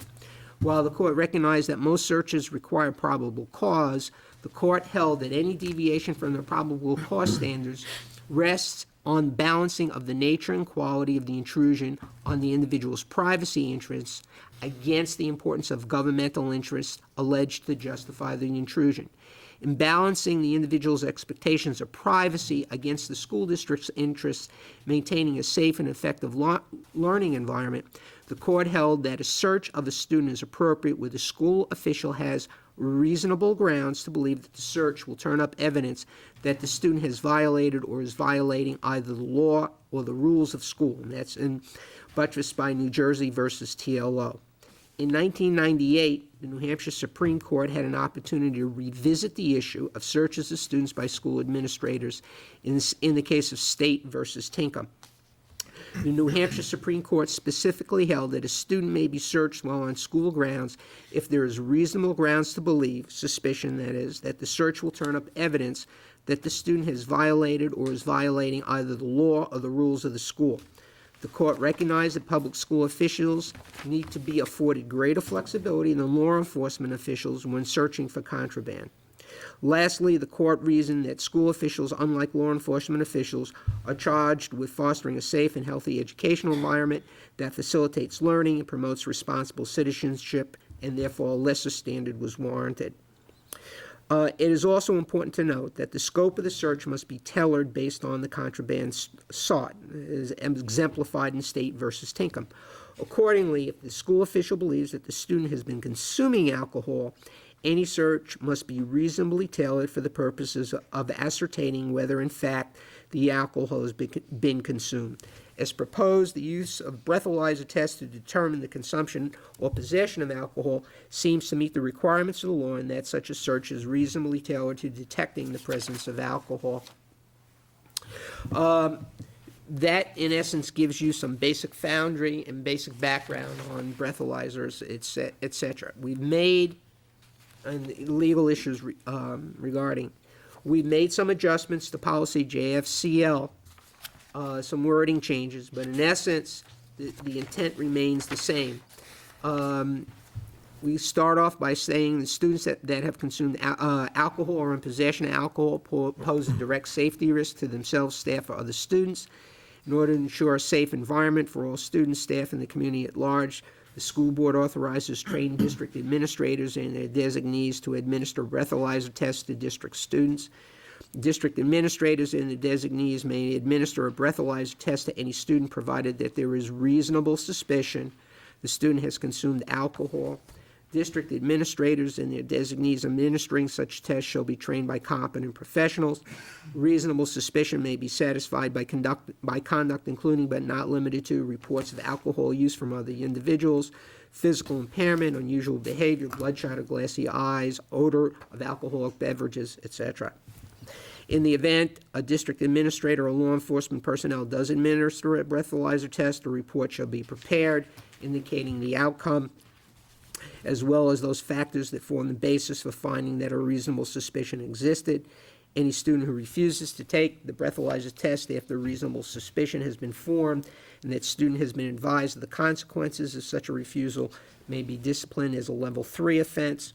For the purposes of this policy, school property shall include but not be limited to school buildings, buses, gymnasiums, facilities rented and or leased by the school district, other facilities or premises utilized for school-sponsored activities and or events, classrooms, hallways, libraries, and so on and so forth. We also made modifications in the regulation. The breathalyzer basically would be used only after reasonable suspicion had been formed that a student has consumed alcohol or is in the possession of alcohol, and the student involved denies the use of the possession. The student will be asked by the administrator to consent to the use of the breathalyzer. If the student refuses the request, he/she will be informed that the refusal to consent to the breathalyzer is a level 3 offense.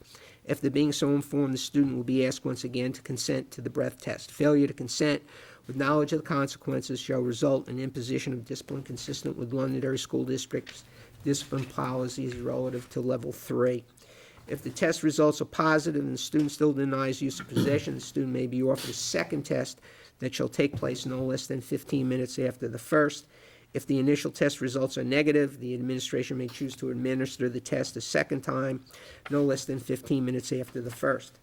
Based on the totality of circumstances, it is determined that the student is under the influence or is in possession of alcohol, disciplinary action will be taken in accordance with the Londonderry School District disciplinary policies relative to level 3 offenses. If it is concluded that the student is under the influence, the student will be released to the parent or parent designee. If a student's parent or parent designee cannot be reached or is unable to respond, law enforcement will be notified for the safety and well-being of the student. In any case of the use of a breathalyzer, parents will be notified of this use and results. And to clarify some possible scenarios, we put together breath test decision flow chart, which we've laid out the sequence of events for the board. In essence, this is the same procedure that we normally follow if in fact we suspect the youngster has been drinking or has consumed alcohol, with the addition of the breathalyzer as one of the final steps involved. Also, too, there are a number of other school districts across the country that are using breathalyzers. There's one in California, Albany, California. I've also done some, Shelton, Connecticut also has it. So some of them use them during the course of the day, others use it for specific events.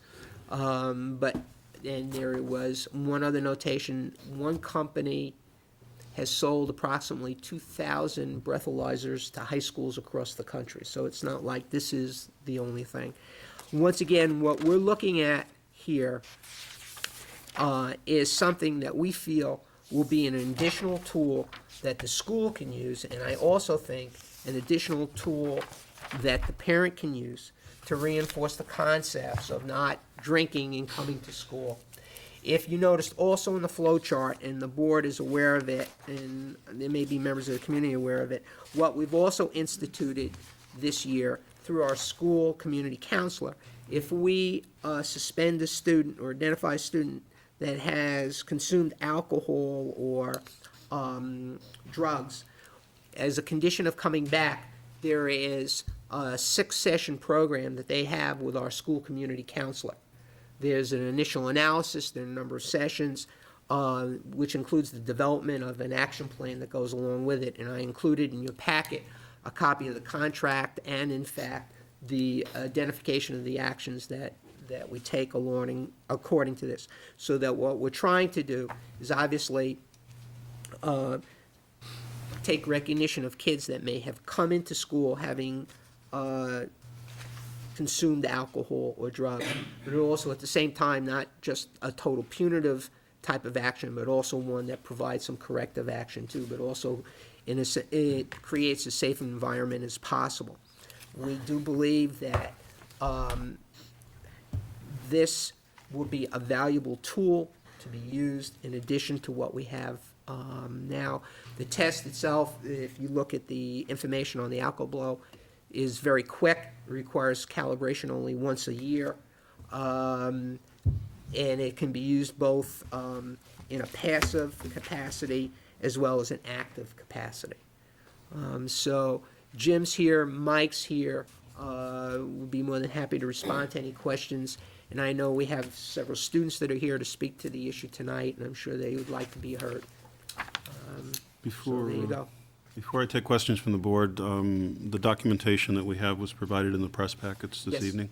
Yep. And do you have additional copies for the public and students? We put additional copies of the flow chart out. We can make additional copies of the documents. So I'll begin to take questions from the board, and then if there's anyone that would like to come up and get a copy of that doesn't have it, feel free. Questions from the board? I'll start with George. Steve, I'm not sure how you want to do this. I've actually got several questions, so I don't know how we want to go through it. But over the past several weeks, I've had multiple conversations with friends, students, educators, others, particularly on this issue. I had also sent out an email to which I've received about 100 responses. The vast majority of those are in favor of a policy, but almost all of them expressed a concern about privacy, the impact on students, the consistent application of the policy, the possibility for error, the effect that those errors would have on students' reputations. In addition, most of the folks that I've had contact with are completely against district personnel administering this test or any type of this test. They prefer that it be done by law enforcement professionals. And now with that said, like I said, I have questions or comments about each of these sections. Do you want me to go through them, or you want to take them one at a time, or how would you prefer to do it? Why don't we, rather than getting a large pile of questions, why don't we address them, and then I'll just have the board members and public, we'll try not to repeat them. But Regarding people's reputations or what have you, there would be no difference with the administration of a breathalyzer than they would be in the normal course of an investigation as far as whether or not a youngster consumed alcohol or not. You look at the flow chart and the way that we've done it, the kids are, there are two adults, meaning two administrators, that are in there doing the investigation and talking, so it's all done in private. Second, in conversations that I've had with other school districts, the feedback that they have gotten is that the kids and the parents felt more comfortable with the administrators doing it, people that they knew, as opposed to law enforcement. And The other thing that was is, pointed out to me right. earlier as well. The other thing is, if in fact we would have Mike do it, once we have the police do it, it's automatically going to court. So although we report it, if the police do it, in other words, we send the kid, we say to Mike, the SRO officer, we believe we want this kid to have a breathalyzer, take him over to the police station, they're going to court. There's going to be a record that's there. I spoke to a principal at Albany High School in Albany, California today. They have been doing it for a number of years, in fact, and we're not, in fact, at their last dance, they had every kid that came in took a breathalyzer, and they had their guidance people plus their administration. It takes about 30 seconds to do this thing. They didn't have any concerns that were raised. We're not looking to do any kind of math breathalyzer.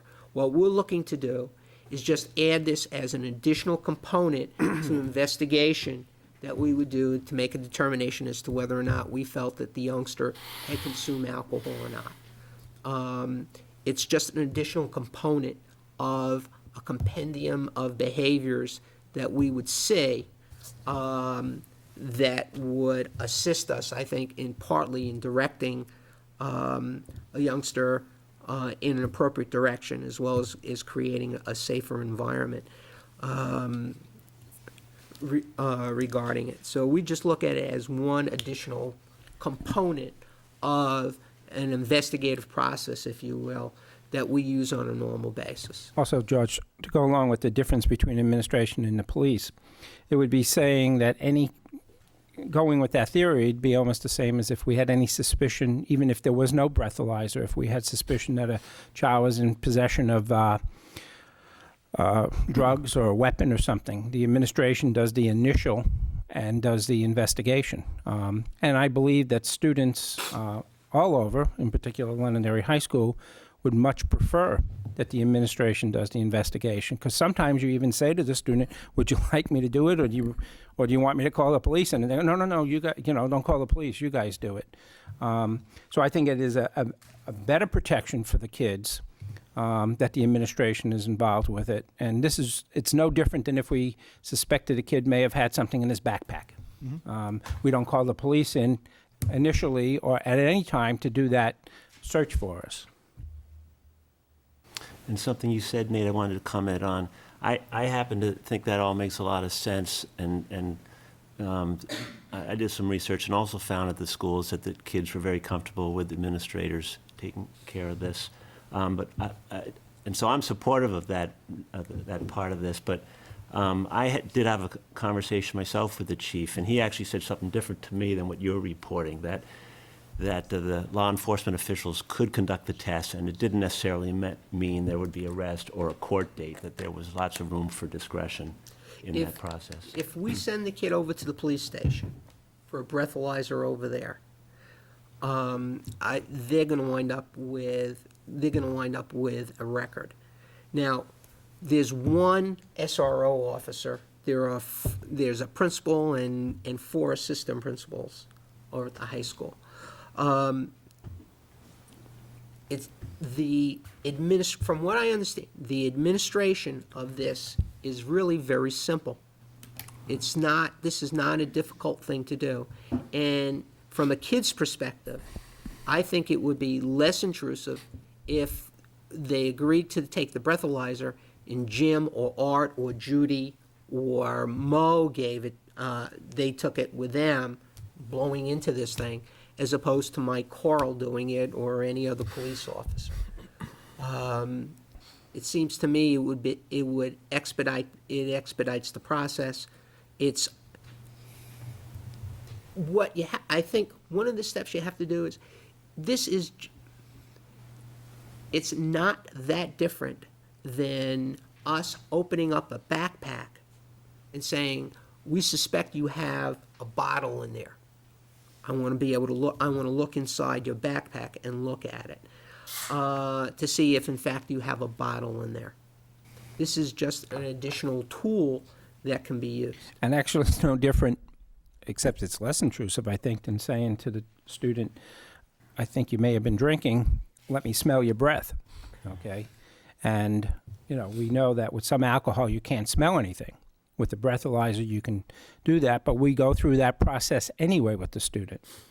And to be honest, the goal would be never to use it. Many students will own up to it, or they know that, the evidence is so great that, they admit to it. So if they admit to it, the breathalyzer would not even be an issue, all right? So I think that's an important factor to keep in mind also. It's just one tool at the end of the step if necessary. I'm going to rotate through the board, and just so you know, and respectfully, Nate, Sure. we are going to ask the professionals to speak freely on this. I'm getting some head shaking, so when he says something, I get Officer Coral agreeing, but feel free to speak up. Dan, you're next. Well, one thing, too, that the chief mentioned at the last meeting is jurisdiction, and we do have the prom outside the jurisdiction of Londonderry, and also graduation we talked about. So that would, if we looked for the police to administer the test, that would certainly hamper that, and we'd have to look at another venue. And I just caution the board to remember when we had the bomb threats, and we all lived through that. And we did have the administration searching each and every individual bag at one point in time. And there was some consternation at first, but once everybody became somewhat acclimated to it, that died down pretty quickly, is my recollection.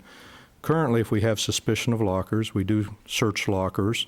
The administration does carry that out, does it not? Yes. And I assume in cooperation with Mike.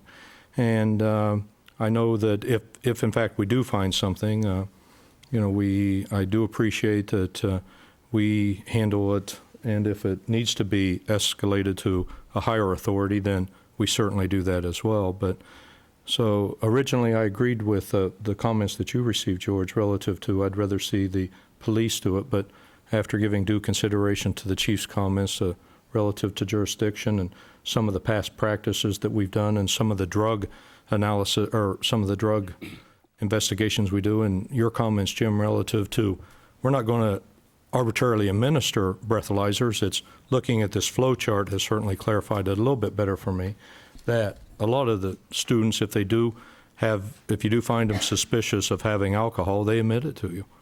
It's for those that do not, I assume that you have pretty good suspicions. Correct. So I think I've changed my posture on this after giving consideration to all that, to that singular point. But Ron, would you like to chance? No, we've spoken about it, and after speaking with the student council, I would go with the administrators, but no designees. As the administrators, period. Yeah, and that's what the And I intent would is. take And maybe this the out of word- the policies. Yeah, it's principal and designee, which means assistant principals. No, I, as one board member, would spell out in your regulation who it is specifically, because as soon as I say designees 3 years from now, I could be somewhere down the road that I don't want to be. It would be principal, assistant principals, and I assume the nurse. So those would be people that I would expect to do it, and I would expect that listed in the regulation. I would not expect designees, because that could be a teacher or an aide or a parent at one point in time. And that is the actual intent of it, Ron. So maybe I we know can what the intent clarify is, but that in words. I'd like it Yep. clarified. I'm okay with that. Okay. George? I just have a general question, and frankly, I'm still not, appreciate everything everybody's saying. I'm still not convinced that this is the tool that you think it is, and I'm still not convinced that this is a good idea. What difference, and you guys are the guys to answer this, in the incidents up to this point, what difference would this have made? I've been at the high school for 4 years, Mhm. and I can think of 5 instances where if we had a device like this, we would not have spent the time that we spent on. And one is most recently, we had a student that we suspected of drinking, and although there was very little odor, he just looked like it, he acted like it. A little bit of history with this child as well, but we had no proof that he had been drinking, and he swore up and down, almost believable, that he had not been drinking.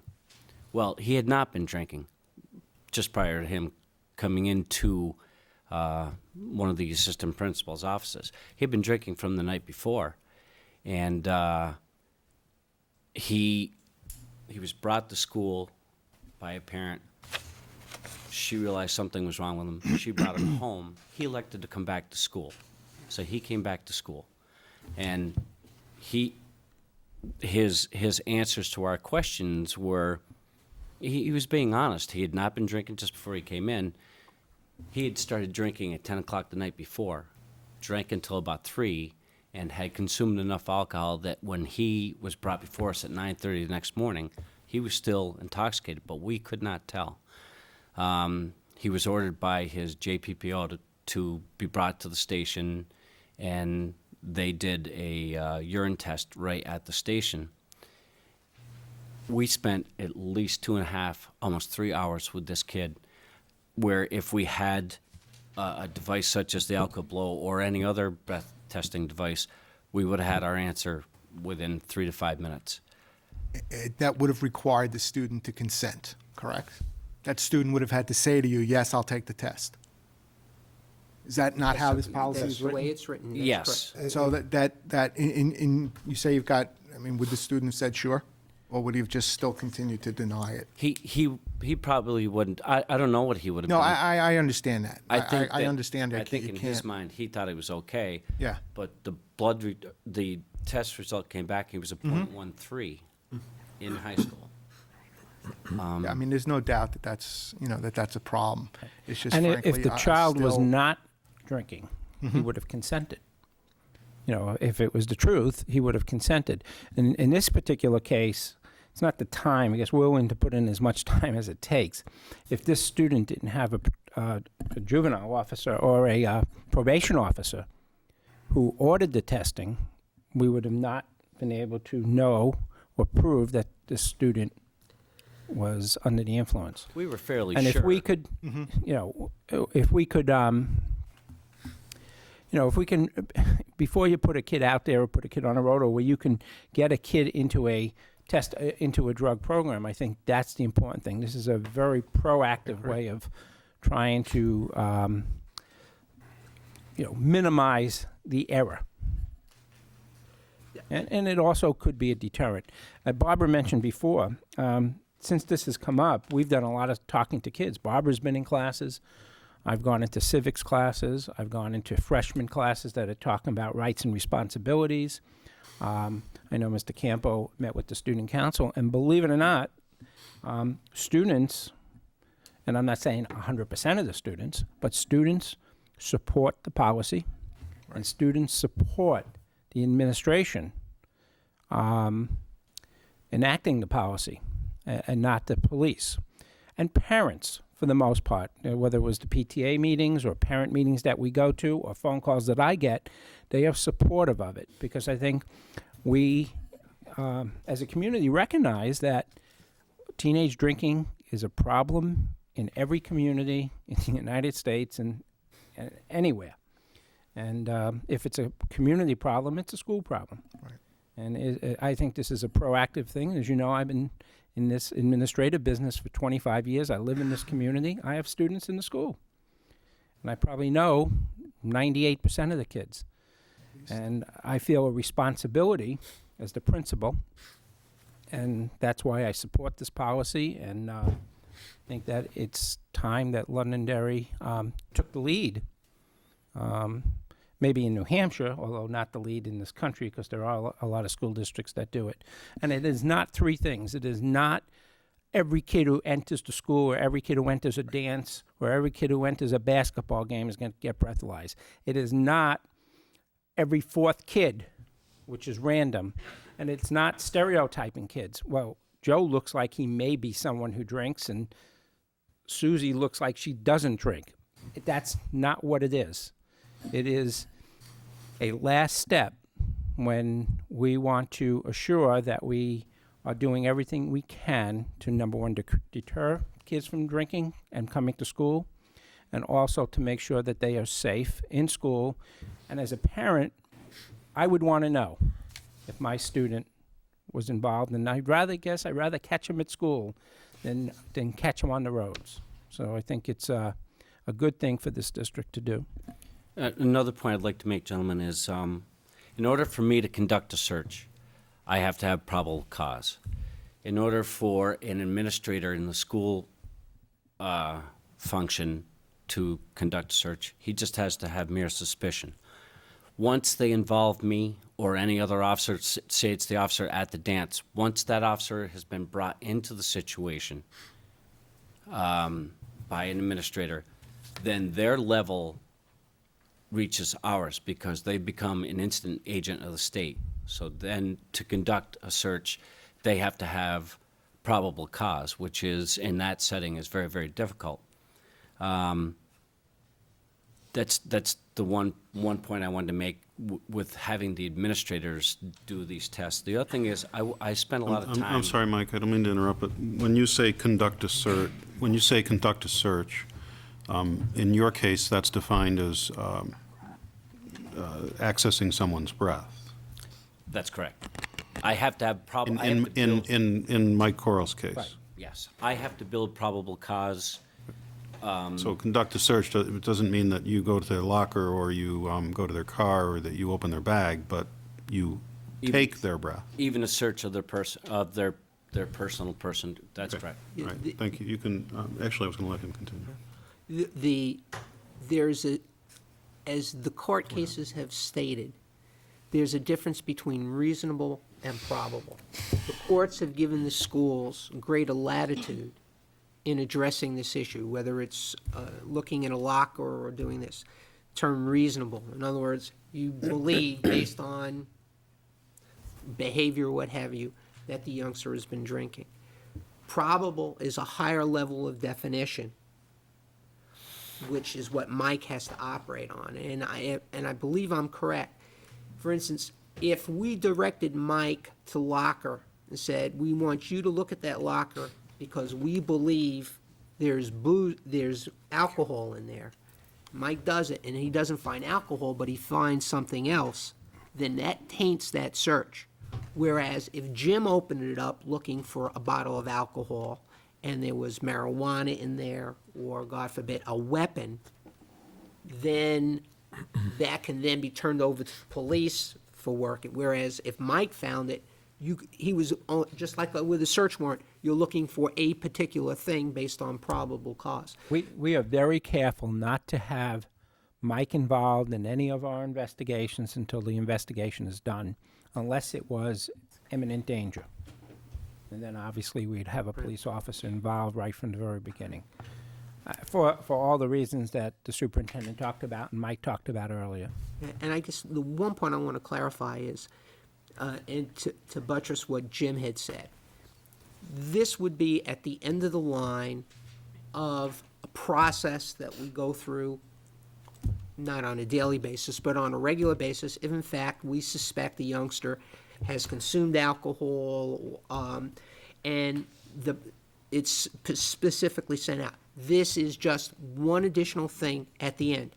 We may only do this 4 times a year or 5 times a year, but it's a tool that can be used to assist us in the long term of helping a student, and also, I believe, creating a safer environment for the kids. I also believe, too, that with students knowing, we've got great kids, but when kids know, but not everybody makes the right choice all the time, right?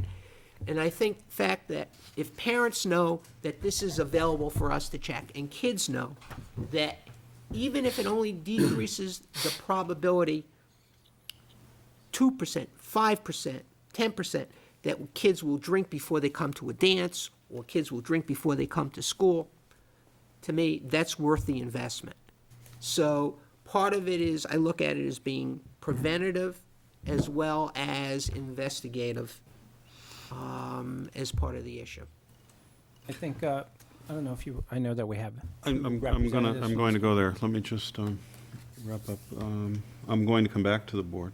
So if it's okay with everyone, I'd like to go to the students and public for questions. Probably the most convenient, Peter, if I could ask you to slip out of there, and if there's a student or public that'd like to speak or ask a question, if you just come up to this podium over here, speak directly into the microphone. And we'd be happy to have you. If you would, the students, if you don't mind, just your first name, and we assume that you live in Londonderry. Of course, now's where they always give their first and last name. Okay, my name's Matt. I'm a senior at Londonderry High School, and I'm currently the president of the Student Council. I'm Kim, sophomore. Firstly, we'd like to thank Mr. Campo for coming. I know there's been a lot of confusion with the student body about what exactly the issue has been, so I just thank you for clarifying that and kind of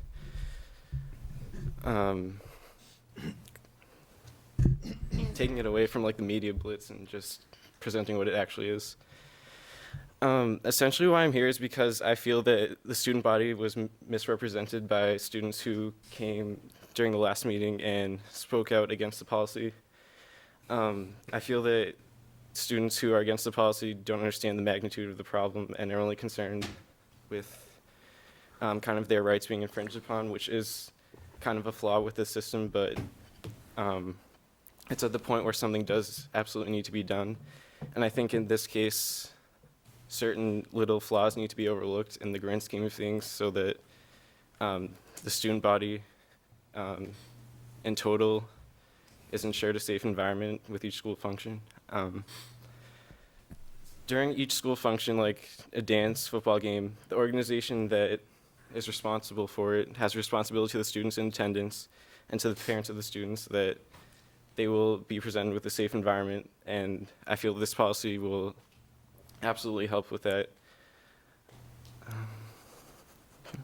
I've just been hearing things from students around school. Like, first thing is like, well, if I was asked to take a breathalyzer, that would just ruin my night. And after, like, when Mr. Campo came and explained the policy and explained the procedure, it doesn't seem like it would be that traumatizing. Like, I understand that it might cause a little embarrassment, but I mean, consider my soccer team, the girls, after our semi-formal, have been asking me about what happened, and like all the people at the dance came for like a great night, and then in the middle of the dance, everybody leave the dance floor because there's something going on, and it just kind of like I think that most people would be willing to make that like little sacrifice, like a few minutes, that'll bring me to my next point, just to prove that there's nothing wrong, like that little embarrassment, like it's just a small sacrifice, like in the grand scheme of things. And the second, if you aren't drinking, you have nothing to worry about. Even if you are asked to take the test, you should pass. So I think that students, just lost my thought. Yeah, if students who are worried about it, it would be because they would be planning to drink, and that's exactly what this is trying to stop. So I think it would be doing its job. If you aren't drunk, you have nothing to worry about. That's mainly the thing. Even if you are asked to take the test, you would just. Officer Coral? I think this is important to address. A lot of the kids I talk to about this, and I have a lot of kids come talk to me about it, they've all said the same thing, that they'd be embarrassed and it would ruin their night. I think what you guys need to understand is before an administrator would give a breath test from a machine, there's lots of other things that they're going to do first. They're going to talk to you. They're going to look at your eyes. They're going to see if they can smell odor. They're going to see if you can enunciate. There's a lot of other things that they would do in any investigation of a student that's doing something suspicious. And if in that investigation they determine that your eyes aren't glassy, that you can speak, that you're making sense, that you don't smell, they're not going to be giving any tests, nor do they have any right to do that. It's just when they have evidence that a student has been consuming alcohol is when they would give this test. And the other thing is, I think it's also very important, is I spend a lot of time on the internet and checking with different companies. We in the police department deal with a company called CMI Incorporated, and we buy our personal breath testers from them. Now, that's a totally different machine because that does take time and that does take hands-on, and that would be embarrassing for a student. I've found a product that I think solves all those little issues and helps on both sides of this issue. It's called the Alco Blow. It's not a very expensive machine. It is not intrusive whatsoever. What this machine does is it allows us to even just keep it a distance away from the student's face. The student wouldn't stick their face into any machine. All the student would do is state their name, just talk for a little bit, and this machine's sensitive enough to pick up any reading of alcohol. And if there's no alcohol present, the machine doesn't do anything. It doesn't beep. It doesn't make any noises, and it gives an instant 3 3 to 5 second reading. So if a student is suspected of drinking, they're probably only going to be with an administrator for maybe 10 minutes. And that would be done privately in an office. Absolutely. There is no intent to be standing outside by the door as kids enter basketball games or dances or anything. As we do now, if we suspect a student is brought to the office, right, as quietly as we can, and we talk to the student, and in that office would be the only time that student would be given that breathalyzer. Not outside. We have no intention of showing it as you walk in or anything like that. That is not the intent at all. And that was another thing that when Mr. Campo came and spoke with us, that you would talk to the person. Like, we discussed if you were excited about prom, say, and you were acting kind of strange, that even if a teacher had a suspicion, upon like further investigation, speaking with you, they would see that there's nothing wrong, and then that wouldn't be a problem. Absolutely. That's why we were especially so supportive of the idea, because it was there wasn't like an over amount of intrusion. And we have 8 executive board members on the student council, about 50 returning members each week, and about 90 in total. And when Mr. Campo asked who was in support of the idea, every single member of the student council that week raised their hand, and every single member was in support of the idea. So A lot of people were reassured because when we first heard about it, we heard, oh, everyone coming in the door is going to get one, or every 10th person in line. And that scared me, because it's embarrassing, and you don't want to do that right at the door. But when you hear the policy, there's really nothing to worry about. If you're not planning on coming to school drunk, you have no problem. the bottom line is we're kind of at the point of no return, where we can't just turn a blind eye to the issue. It is present, and it's something we need to deal with. And I don't think we should wait until disaster strikes and someone is killed. Thousands and thousands of alcohol-related deaths occur each year. I think we should make a solution to the problem before it becomes even more of an issue. Mrs. Mee, you guys don't mind having a conversation? So we really appreciate you coming to speak with us. Well, I just wanted to agree with the students. I think that the confusion and the misperception or perceptions about, the spotlight's going to shine on you, or it was going to be the first step in the procedure. And I think that between student council and everyone else, the more that we can get the information out to the students that 3 of the steps are already in place. The policies that we have, this is an additional one. It's not at the beginning of it. And the other thing I would say, too, just as a staff member and have been in the building for 21 years, is that there's only one time I can actually say that I know a search of a student's bag took place, because I happened to be a female teacher in the hall, and Ed Boyle needed one, and he said, I need you to come into my office. But other than that, unless the students talk, I think it's one of the most professional atmospheres where I don't know who goes off and gets searched. I couldn't tell you how many searches have been done this year in the building or any previous years, or how many students have been questioned, unless I personally had to get an administrator and say that I had a situation with a student in my class. But so I think the students need to, really feel comfortable that, Friday afternoon, Mr. Elefante doesn't hand a list out of, these are all the people we chatted with. It is handled very privately. And I think that for the people that have expressed the concern about, well, geez, if I have to do a breathalyzer, it's going to kind of ruin my night. I think your night's already ruined at that point.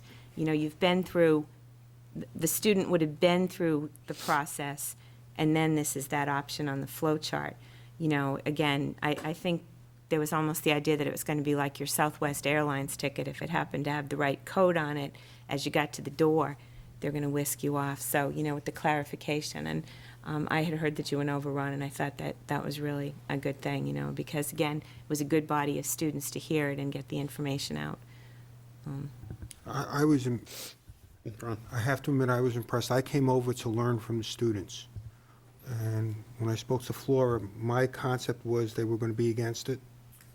And that's what I went in there, and they would not want the administrators to administer the test. That was my preconceived notion when I went into the meeting. I walked out with a different idea, and I think one of the students explained how embarrassing it was to explain to his grandfather, who was listening to Howie Carr, about this, and explaining that it's not all the students that this was happening to. So there's other ways of embarrassment of the explanations of parents and friends that are outside the district. So I came out with a different perspective on it than I did when I walked into the room. Steve, if I can just say one more. I think I kind of echo that from some of the, particularly juniors and seniors. And again, it was just 2 of my classes, but that was the feeling back when we had the situations. Yes, concern for the students, but also the reputation of the school. And I have to say, I was glad to see, I guess, that it bothered the students. You know, and I joked at one point and I said, you know, a few students are in the news, but no one's talking about the 1,742 that came in and did what they were supposed to do all day. But I think that the students, you know, had a genuine concern, as Matt pretty articulately put it. There is a problem, and it needs to be addressed before something becomes a real tragedy. And this could be a step in it, you know, or an additional step that would help. I just like to say that student council really does, like, I realize that Mr. Campbell, he only came to talk to student council, but it really does represent the entire student body. We have athletes, band members, kids are in all different kind of clubs, and so I do believe that the opinion of the student council will really reflect the rest of the school, except for a select few, but those would be the ones that would be affected by the policy. So. Personally, I think it's a positive statement that the students are very positive about it, and also that they're offended and embarrassed that the behavior of a small number of students is a reflection on our whole school. I also am touched that the students have some faith in the faculty, the administration and the faculty, that they respect the fact that we will not invade their privacy, but we will do it in an appropriate way. I think that's a reflection on the positive feeling at Londonderry High School that we have right now. And I thank you for talking out. Thank you for coming on your own. We appreciate it. We have other people, students, or people in the public that would like to talk?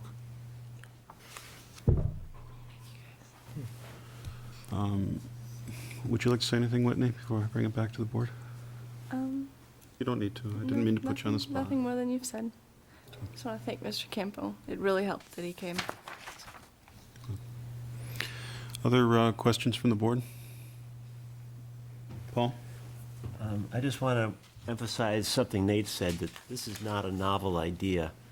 I did some research on the web myself. I couldn't find any other schools in New Hampshire other than St. Paul's School in Concord, which is a private school that's been had breathalyzers in its policy for 5 or 6 years. But I found that there are at least a couple dozen in Massachusetts and hundreds, if not thousands, across the country in all states. And most of them, as far as I can see, use these much more routinely, regularly, particularly outside the normal school day, right, at dances and activities and events, school events, than is proposed here. So I think there's a lot to be said for this. I actually, just this morning, spent about half an hour with the assistant principal at Munson High School, which is a suburb of Springfield, Massachusetts, Munson, Massachusetts. It's a high school of about 400. And was very, very impressed with the research and work that they did looking into this thing. And he is sending me some information on what they've done, their research, their protocol. In fact, I also want to emphasize this isn't really a new policy. It's a protocol that we are instituting to make part of our policy. And they actually do something more stringent than this, which is random sampling, quite different from what we're proposing. And then, of course, the end of the spectrum is some schools, I think Nate mentioned at Albany, where it's 100%. To get into the dance, you take the test. So I'd like to, if possible, between now and the next reading, share some of that information I got from that school with Nate and the other members of the board, because I think it's was illuminating what their experience has been, and there might be some things worth discussing next time around. It's interesting to point out that Munson, which put theirs into place in January, and they, as I say, do random sampling, has done approximately 400 breathalyzer tests, and they've only had one positive reading, and that reading was of the principal, because he had had some mouthwash within the hour of taking the test. But that goes to Nate's point. Likely story.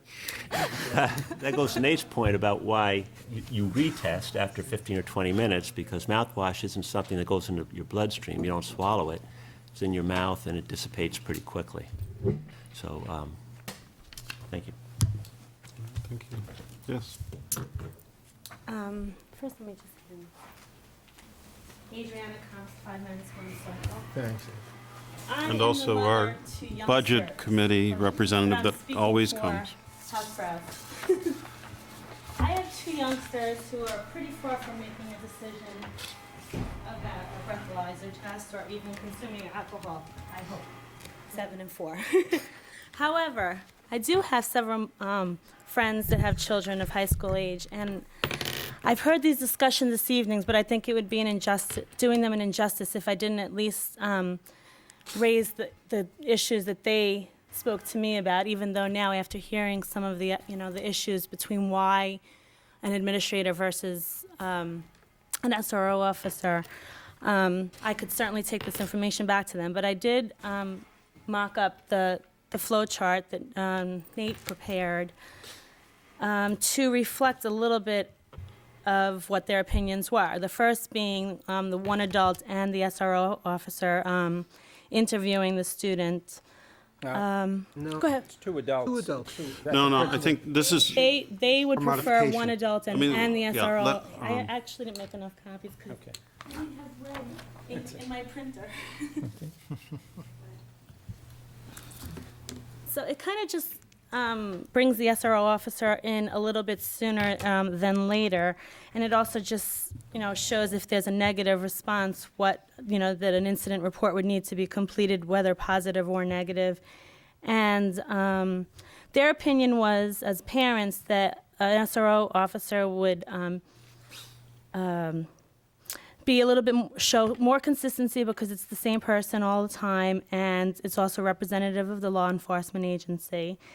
And their other concern was when you bring the parent into the process, whether you bring them in after it's been administered or before. And I read from the letter from the lawyers that there are issues with bringing them in too soon, but their opinion was, and I'm not really sure where I fall in this, is that if a parent needs to be contacted prior to medical attention or other circumstances, that perhaps they should be, attempts should be made to contact them prior to the administering of this test. So I don't know if there's a comment, or I just, wanted to. Let me have the, Nate, if you'd like to start, I'll have Nate and then the professionals address some of the items that you've marked up here. Sure. You have a color copier out there, by the way? I don't know. I can write it real fast. No, I noticed that. Nate? Thank you for spending time on this. And Nate, thank you very much for preparing it, because you were 10 steps ahead of me, even though I asked for it. You already had done it, so the process was.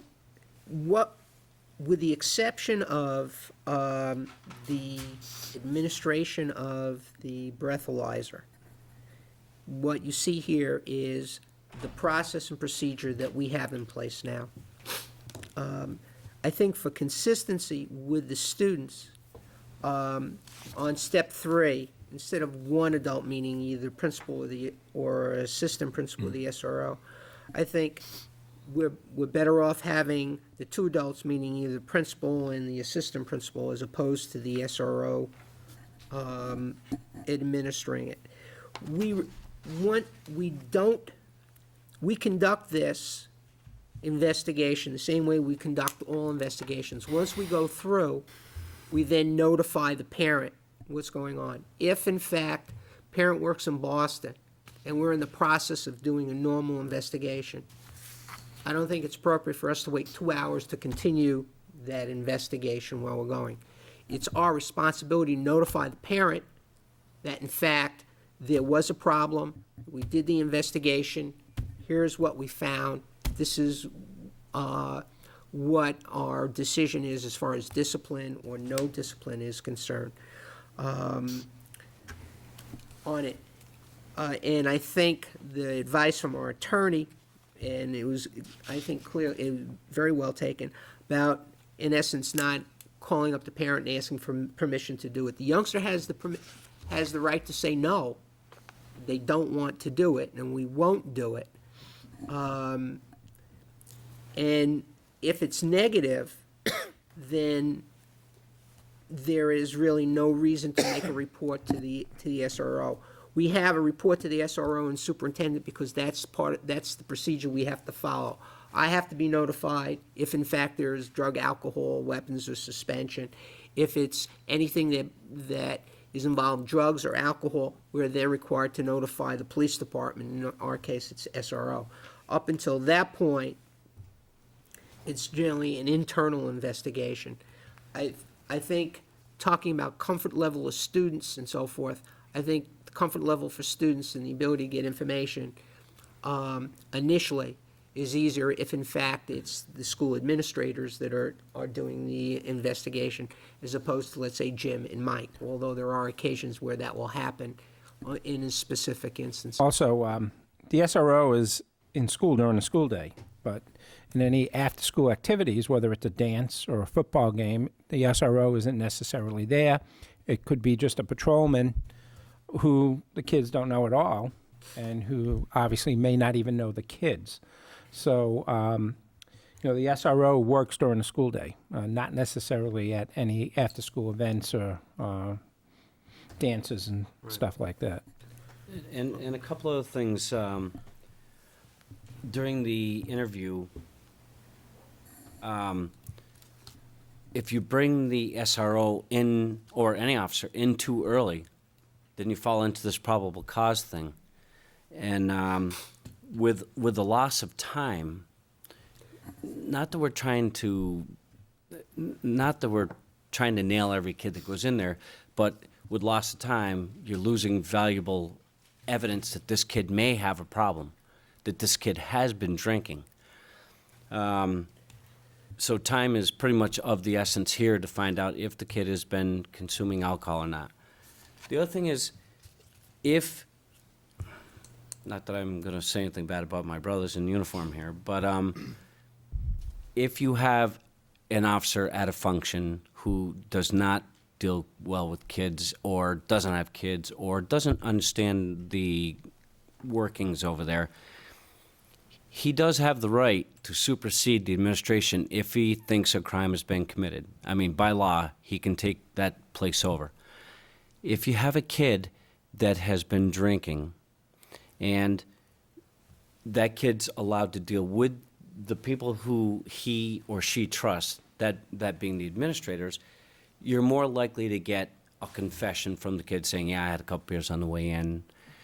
And what if it's a kid that has never had any involvement with the criminal justice system and just screwed up, made a mistake?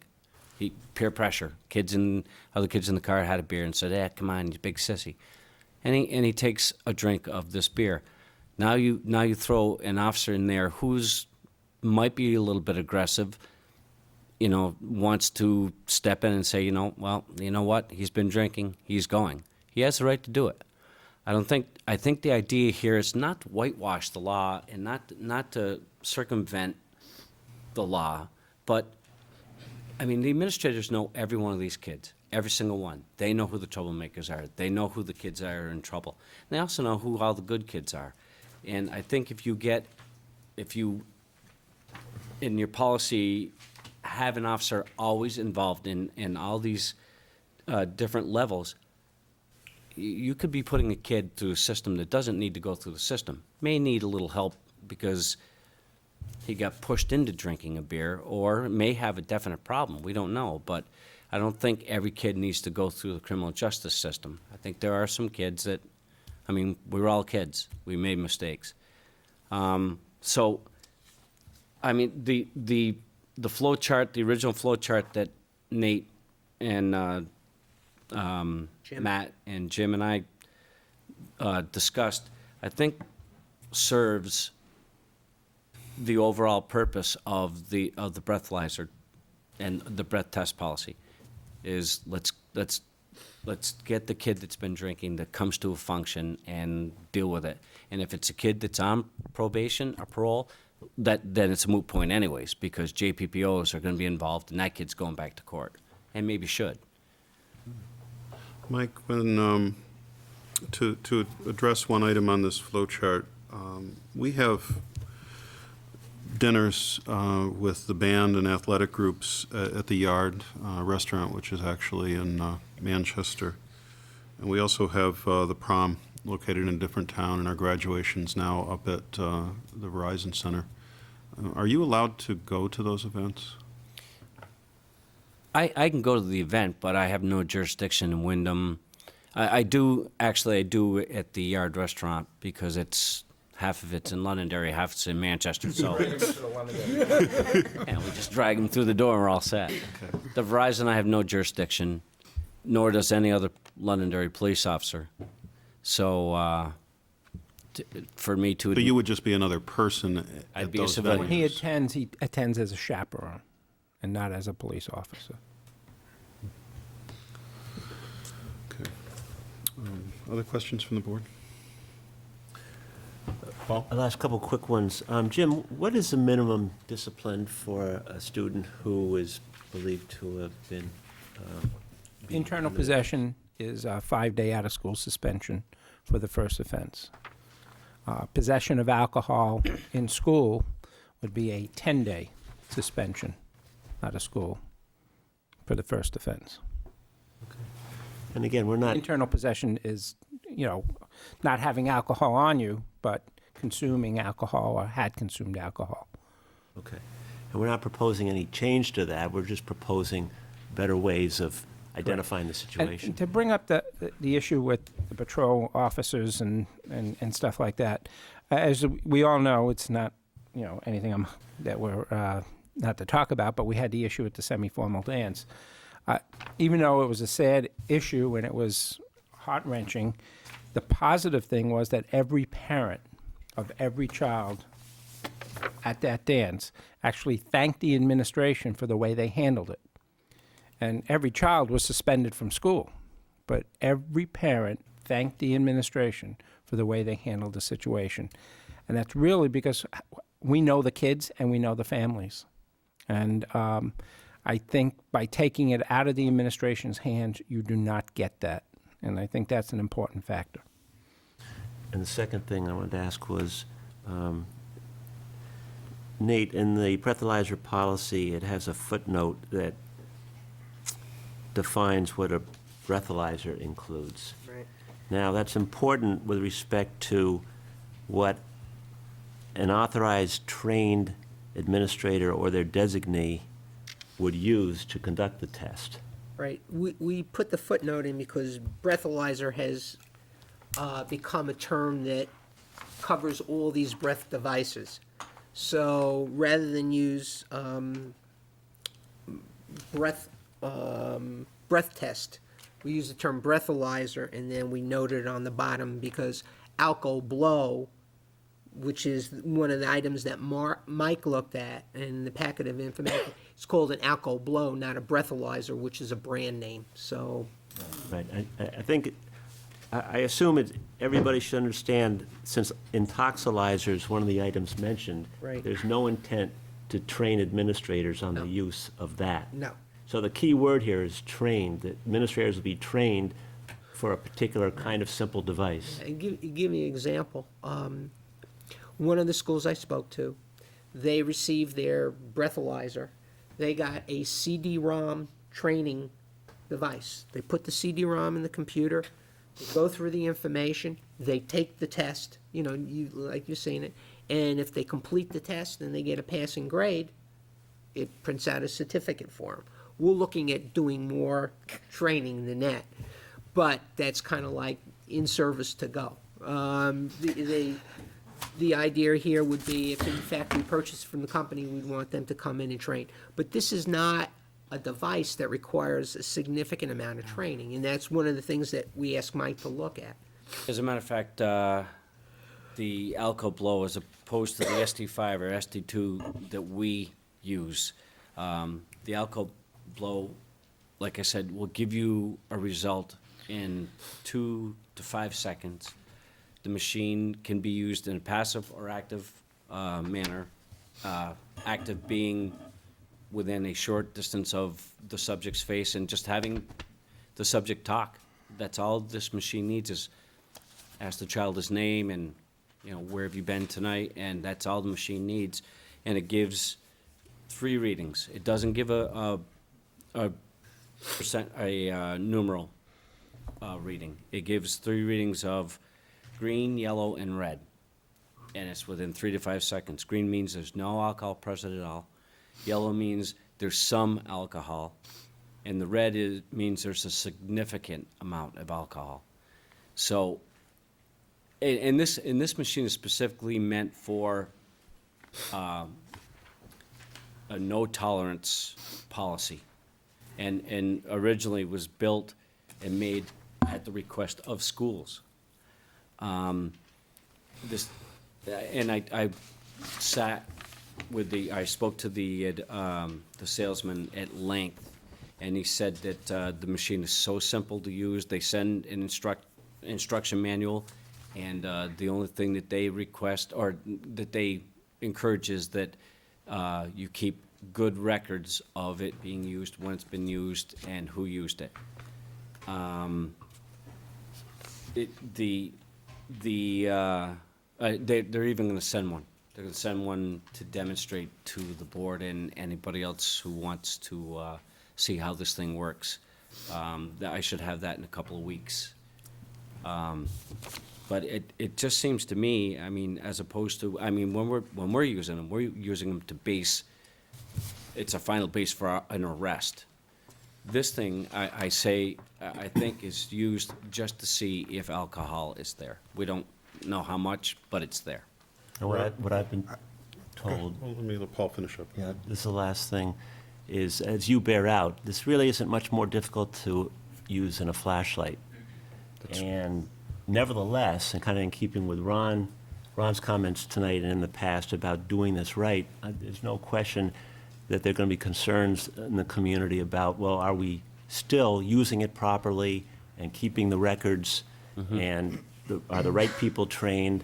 So I would advocate that we do have a documented process for training, for checking batteries, for making sure calibration once a year. We have this stuff written down, designated administrators, like was suggested, and that the people who do use it, it's recorded that they've read the whole owner's manual. Some schools do a little multiple choice test that they complete and make sure they pass, and get all that documented and 100% clear and forthright, so that we can make sure the community has trust that we're doing this the best way we can. Right. Ron, and then George. Yeah, I'm kind of confused. Last meeting, we spoke about a .04 number. Right. Now we've taken that out, and which leads me to my concern about the accuracy of a machine, the dropping of a machine. So I'm really concerned now if we got yay or nay on this. So you've eliminated the area where the calibration of the machine comes into question. And now you've made it a black and white, and I've got a real problem with a black and white machine. Okay? So I think you guys need to address that issue on this one. You've changed what we spoke about last meeting to this meeting. George? I have the same concern that Ron has, but I also don't see in the documentation, and thank you very much, and it can't be easy looking for something like this and facing all these questions. I don't see anything about any claims of accuracy. There's no documented accuracy rates. There's nothing that says 99.9999% accurate, nothing. Well, I've taken notes from being on the phone with the sales rep. Sure. They're going to send all the information on the machine, its history. So we can expect to see some sort of documented accuracy rates. You know, this has been administered 100,000 times with 100,000 correct. He also, and a good point that he makes is, he also is, he's sending a machine that we could use that wouldn't be used in court, and I don't think that's the goal here. Yeah, I agree. It's, if we were going to court on these, then I agree with Ron. Then you need a machine that gives a numeric BRAC. But in all due respect, we're not going to court. But if the machine's not accurate, we can falsely Ron. accuse a child of something. Right. And that's my point concern. is, we're not going to get to the breathalyzer unless we feel we have strong evidence that But the when child. you get to the breathalyzer, I expect it to be accurate. Correct. And that's the point I'm driving at. I deal with the breathalyzer every day at work, okay? It's a common occurrence where I am, trained for observations, sending people down 4 cores. So that's part of my career for the last 15 years, okay? So I understand the breathalyzer. I've spoken to the people that administer here because it means jobs where I work, okay? So let's, you know, it is a case where you're going to take a child, and while we're not going to court with it, you're affecting them for 180 days. So if we're going to do it, we've got to do it right. The key, Ron, on the zero, it's like what we tell the kids when most of the kids, when they come in and you say, have you been drinking? Yeah, but only 1 beer, okay? And we say, well, that's enough. It's against the law. It's against school policy to drink 1 beer.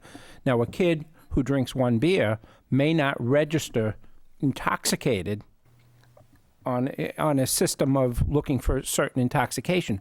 What we're saying is, this is a zero tolerance policy. Now, granted, we have to make sure that it's calibrated right and working correctly.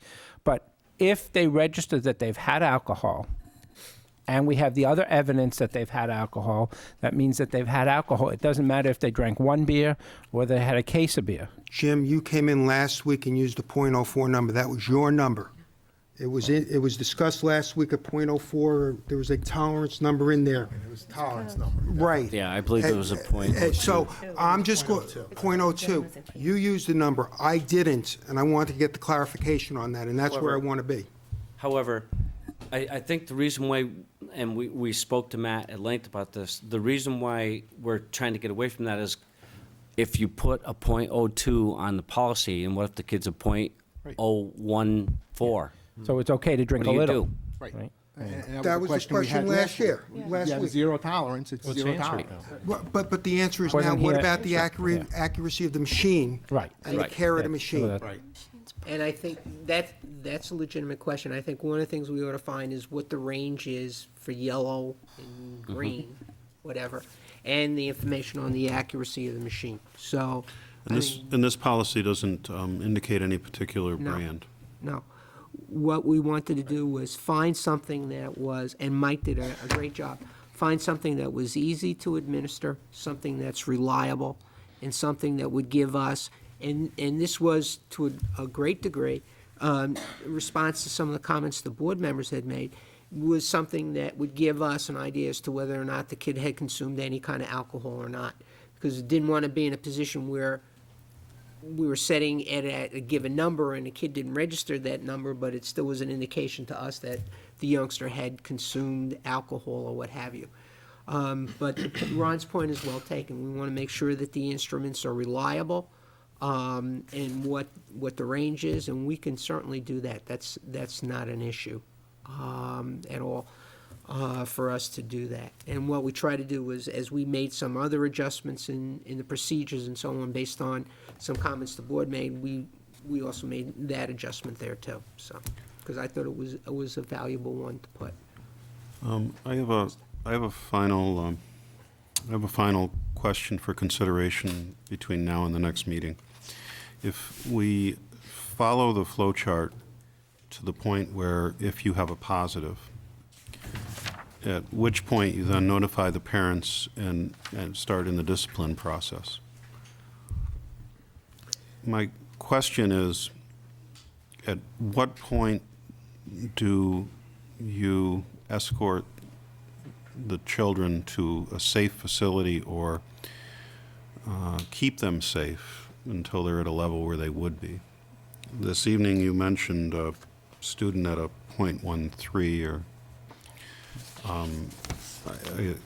I would assume that that person wouldn't be Steve, put I in gue- the custody of their parents. No, I guess the way to answer it is, obviously, we've had two situations, okay, this year, that we weren't worried about the discipline, and we weren't worried about proving anything. We were worried about the child's health. So that will always come first. You know, it's almost like, you know, even if it wasn't alcohol and it was a safety issue on a ball field, that always comes first. So if any of us, including the school nurse, if it's during the school day, or any medical personnel, is in any doubt, we immediately call 911. I mean, or the Londonderry Police Department. So that takes precedent over anything. So if we feel that the child is unsafe, or that there is at a health risk, we address that issue, and we're not as concerned at that point about any of the discipline issues or any of that, if that's what you're asking. That's fine, because certainly at that level it would be. Right. However, my thought on this, or my ask for Right. everyone to consider and come back on it, is if you put a student back into the custody of their parents, I have a concern for the safety of the student if they are at an intoxicated level, that they may not make it home safe, or they may get home and decide to go out again later. And I don't know where that point is. I think that you see it more, Well, yourself. If we go to a party and we bring intoxicated minors in, by law, we have to bring any minor that's found in possession of alcohol. We have to take them into custody. They have to be released to a parent. If we get that minor that's, in our opinion, has had a dangerous level of alcohol, we always call the paramedics, and they don't have to transport. At least we have a professional that's trained in the medical field to check this kid out and make sure that, you know, he's not in any danger.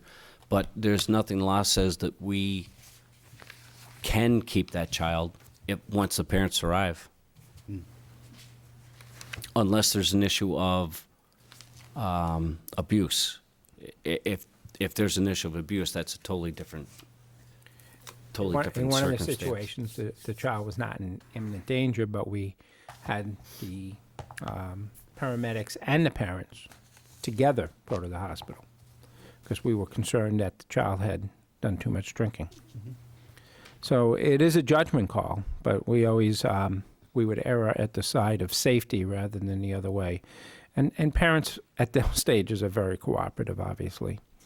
And but we would never release a child without a parent, or we would never release a child if there was no way. And we'll stay till midnight if it's a dance or to whatever. But if there was no way of getting in touch with the parent, then we would obviously have the Londonderry Police Department come over to secure the safety of the child.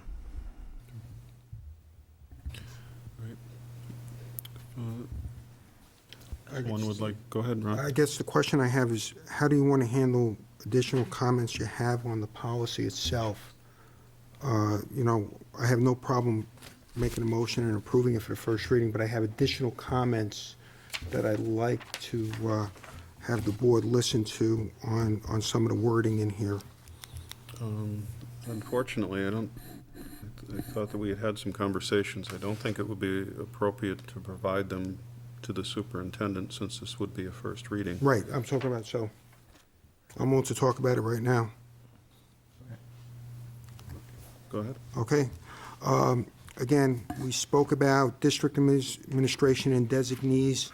I like a common term in that in all the statements there, and in the regulation, it specifically identify who are the people that we're identifying as those people. Okay? By the way, I need any board member that might have an issue with what Ron's bringing up to flag me. So, Ron, just so I can do this. So basically, you want to say principal and assistant principal. Is that? That's right, or, Okay, that's you know, fine. however you want to word that, and we can look at it next time. Under 5, I've got a problem, report of alcohol from other individuals. And in the last part, you say, or information. We've been speaking about a face-to-face idea and meeting. That's what this is. It's not someone said someone's drinking to go take a breathalyzer test. You have the physical thing, so those statements should really be added as policy. Well- It's an observation, because in the last paragraph, Nate, you say, based on behavior or information. Right. And that's not what we were talking about for the last 2 hours. We said that there was going to be, I think the based on behavior information was that would be the premise for taking this test. or, the way this is reading here, someone tells you it, it says, or information. Someone says Whitney has had a drink tonight, she would be eligible to take the test. That- Because the other policies are already in place. I'm not sure that's true, Ron. I'm reading this one here. reads to me as It well. reads to me that way, and Well, Ron, I No, think I what think they it would means then- is, say you have a student who Student A. you know, student A has been drinking. They admit to be drinking. The next question you say, what students were you drinking with? And student A says, well, I was drinking with student B and student C. So we would then go and find student B and C, bring them in the office, ask them the same question. Were you drinking with student A? That's what I mean. Maybe the wording is poor, but that's what we're saying, reports from individuals. Or Barbara Me, the teacher, overhears a conversation saying, hey, you know, did you hear about so-and-so drinking? She comes and reports to us because she doesn't do it on her own. She reports to the administration. That's the information that we're saying. as I read this, you can take those other 2 students and go directly to breathalyzer without talking to them. Okay, that's not the intent, so I guess we have to reword it. Okay, They would go What's the paragraph number? back into the regular way that we do things. Hey, can you make a notation to re-wordsmith paragraph 5 for the intent of the administration on this? okay, on paragraph 6, I don't believe you need law enforcement because they have that right no matter what. At that point in time, it should be the administration. Law enforcement will come in and they supersede the administration as we spoke tonight, so they do not have to be in the policy. That seems like a simple line out. Mike Corral agrees. Okay. On number 7, the question I have is refusal automatic, or I believe you fall back to your policy that there's reasonable suspicion and the administration makes a judgment. That's right. Can we word that to say that? Okay, you got me lost. On number 7, Yeah.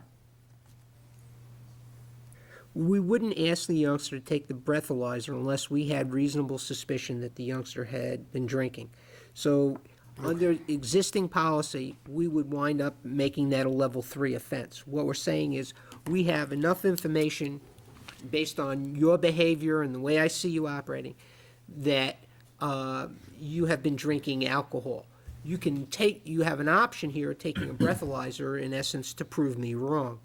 If the youngster says no and then is asked a second time and says no, then what we would do is go based upon what our observations had been and what they had in the manner in which we've been working now, and automatically go to the level 3 offense. So it's just what the breathalyzer does in this case is allow the youngster an option to say you're wrong.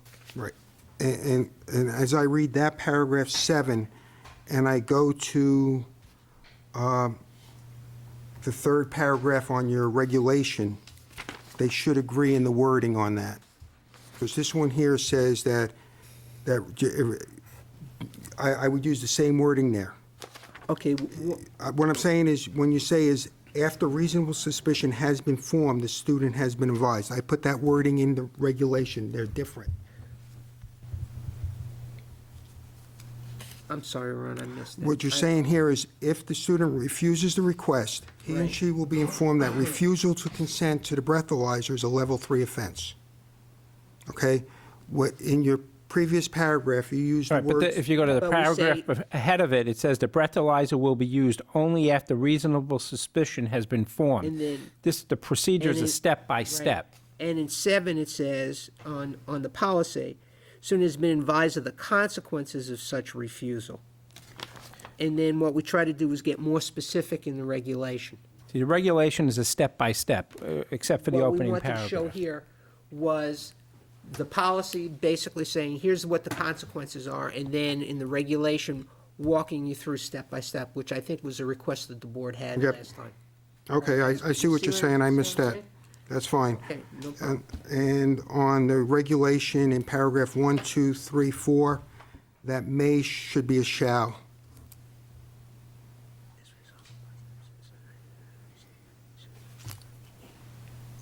Okay, so the may, okay, got it.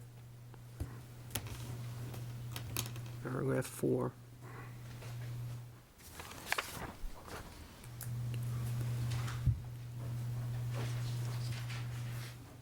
Okay,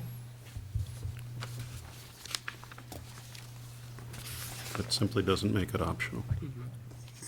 The student can refuse it, but he or she has to be offered the option. a second time. Right. I understand that. Key. George? In all honesty, I'm still not very comfortable with this. I think I've just got questions in my own mind. The one thing that I am concerned about that I'm going to bring up is I certainly appreciate the work of Matt Upton. I certainly respect Matt as an outstanding attorney who's done very, very well by us.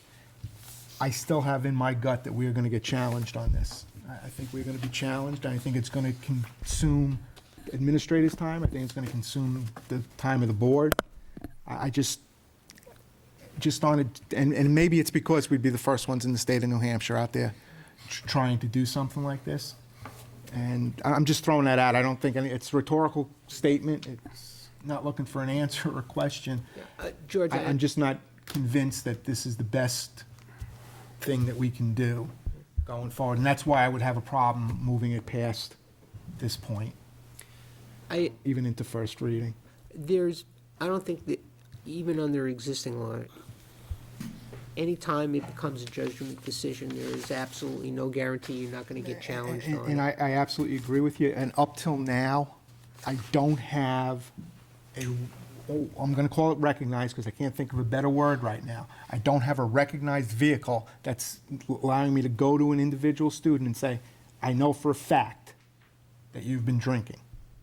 Because what is it, Alcoblow, yes. Alcoblow says you've been drinking. I don't have that now. And as Jim pointed out with the incident that we had at the semi-formal, those parents back you, as do 99.999% of the parents in this district. I just, again, and your statement there that they were all supportive of you lends more credence to the fact that I don't know that this is a necessary step. I think for instance, I'll use the dance as an exhibit. The kids admitted, the youngsters that were involved, they admitted. We do from time to time, because sometimes you make rules for the exceptions. We do from time to time have people we know who have in fact consumed and absolutely positively refuse to admit. Right. All right? And from time to time, I'm not saying it happens, there are situations where a parent may know the youngster consumed and they will refuse to admit. I think we're at greater risk at that point with the kid as opposed to the other way around. And for instance, as we all know, in some instances, it's extremely easy to tell that the youngster may be intoxicated. Right. Others, all this simply is, and my guess is, if we use this 5 to 10 times a year, it'll be a lot. It's just an additional tool to be used, and it's either going to support what the administration's observations are, okay, or it's going to provide a youngster with an opportunity to say, see, I wasn't. George, it's one more piece. If we didn't have it, there is still the shadow of a doubt that our judgment, and that's what it is, by our training and our judgment, that we say you are suspended for 5 days because we believe this. All we're doing is adding one more step. So in essence, it's, a safeguard rather than, I think, and according to Matt, we would be more susceptible the other way than we are this way. And that's exactly what Matt told us. And as you said, I feel comfortable with that opinion. This is not an easy step. This is not something Can't that the imagine it principal is. wants to do. Can't imagine. I think it's a necessary step to take. And the importance of the kids here in Londonderry is so important to us that we feel that this is a necessary step for us to take. Prior to the initial presentation, there was a fair amount of internal discussion, I would say, among administrative staff at the high school and myself in looking at this thing. And recognizing that, yeah, it's going to raise some issues, but our feeling was that this is something that we should put on the table for discussion, that we feel, I feel this is an additional tool that we can use, and I also think it puts an additional tool in the parents' toolkit also. And it's just it's an additional step that I think helps to buttress the policies. And the other thing is, 'cause we can get lost in talking about these, it's part and parcel of an overall program. When you look at the school community counselor stuff and the fact that we've got the kids, we're requiring them to go through the 6-session program, along with the other programs that we have in place.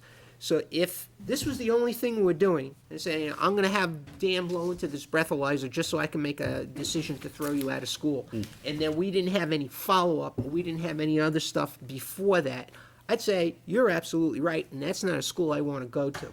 This is simply part and parcel of an overall system that has prevention in it, and also has recapturing and counseling, if you want to call it, and provide some support, and I think also lend some support to parents too, in saying some things to the kids. And I'm willing to bet it helps the kids who say, I'm not going to really drink that beer on the way to the dance because I'm just likely to get caught, and my parents are going to make me blow. They're going to expect that I was going to say yes to blowing into that thing, and then I'm going to be in trouble. So, to some extent, I think it's also preventative. Yeah, and I appreciate that. I just don't know that I agree with you. To George's point, if this moves through the process and becomes a policy, and it goes horribly wrong for whatever reason, what is the process that we would use to pull it back? You could have it rescinded. You can have it rescinded. Now, here's the other thing that I'm going to recommend, because we're so close to the end of the school year, and what we would have to do if we went through this process, and we wouldn't. If I look at the board's schedule, we'd be almost to June before this was finished. That this policy would go into effect the start of the next academic year. That gives time to set up the process, do the training, and the whole bit, and do any further fine-tuning that the board may want. You can, with any policy, you can call it back and you can rescind it. And in an emergency, you can, in actuality, go and suspend that policy or what have you. Okay. Any other changes or additions? Yeah. Nate, on either the policy or the regulation, what I would like is a statement in there that the school board would be notified of the use and the results, not by individual, but we've used it in the quarter X amount of times and done on a quarterly basis. Yeah, we do it as part of the discipline report. As part of the discipline report is where I was thinking of. Yeah, well, we're required by board policy to do that anyways. Yeah, but I'm being specific that we've used the breathalyzer. Okay. We used it 5 times, that we have 4 positive readings and Exactly. 4 suspensions. Breathalyzer to the discipline policy. Right. That's fine. And we could put that right in the policy. That's no problem.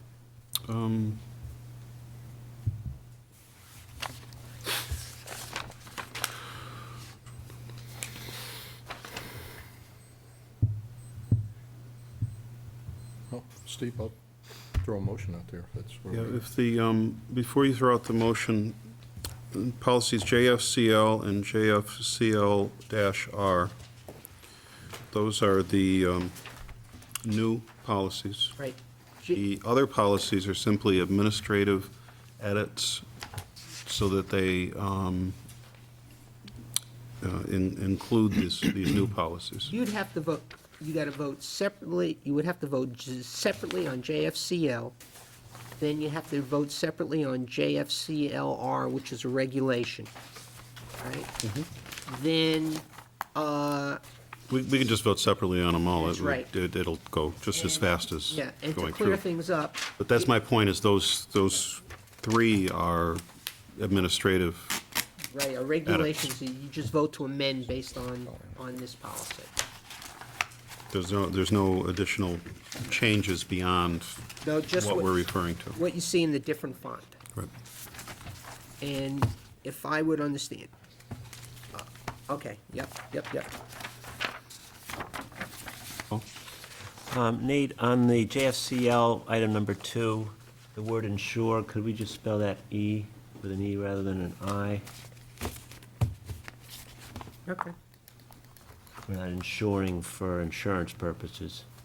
The other request I have, it doesn't have, it's not, wouldn't go into a policy, but could the board sometime, Take the breathalyzer? that may be, well, Well, I want to see how it works, so I'm going to ask to do that.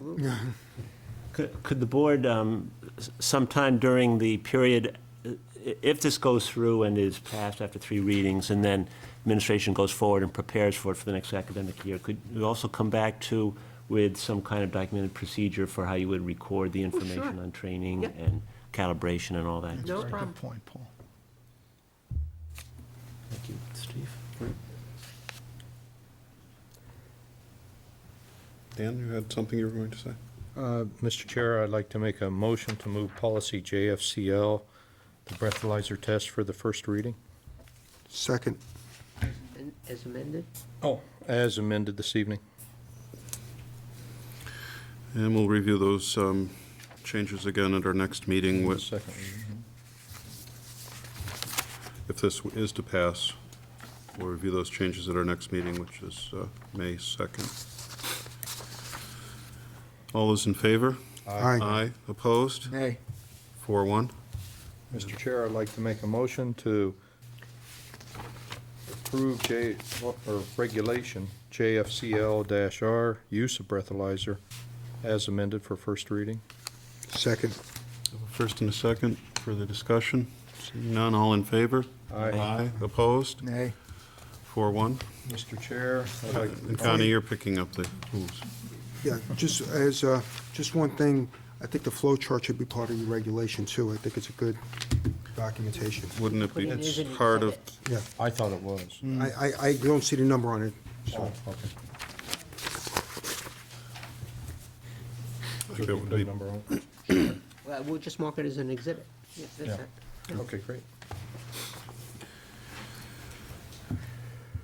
All set? Yep, regulation, JIH-R.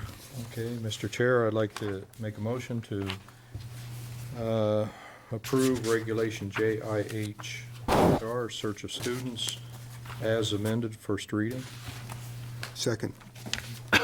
Further discussion? Seeing none, all in favor? Aye. Opposed? Nay. 4-1. Mr. Chair, I'd like to make a motion to approve regulation JG-R, student discipline, as amended, first reading. Second. First and a second. No further discussion, all in favor? Aye. Aye. Opposed? Nay. 4-1. Mr. Chair, I'd like to make a motion to approve policy JFCH/JFCI, student alcohol use, drug abuse, as amended, first reading. Second. So first and a second. No further discussion, all in favor? Aye. Aye. Opposed? Nay.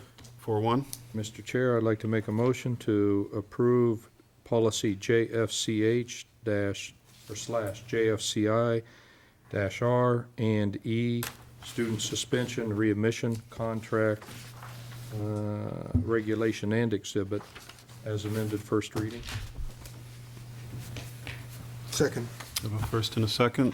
This one's not amended, I take it, it's brand, This is, Well, it will be amended relative to the amendments previously. this one, yeah, this one can be independent of the breathalyzer. What we're trying to do is memorialize this contract that we've already put in place, where if any youngster violates the policy for possession or alcohol, we have them meet with the school community service counselor, and then we also included the contract that we have in here. So this is independent of, but supportive of, you want to call it that. Withdraw the word amendment. Second. Okay, we have a withdraw and a second on that, so any further discussion? Seeing none, all in favor? Aye. Opposed? I have a 5-0. Thank you. That was a 5-0, Connie. Just one more thing. Do we want to make a motion that the policy, if adopted, be done in September of 2006, beginning of the school year? Do we need a motion on that? I or- would do that at the last reading if you haven't, Ron. Okay. Actually, I think that there's, we'll continue communications throughout the community and with professionals between now and the next meeting. And I'm sure we'll come back again. And Whitney, the students too, there's, right now, we've moved this to a second reading. And just let them know that if they'd like, if there's other students that are interested in communicating with us.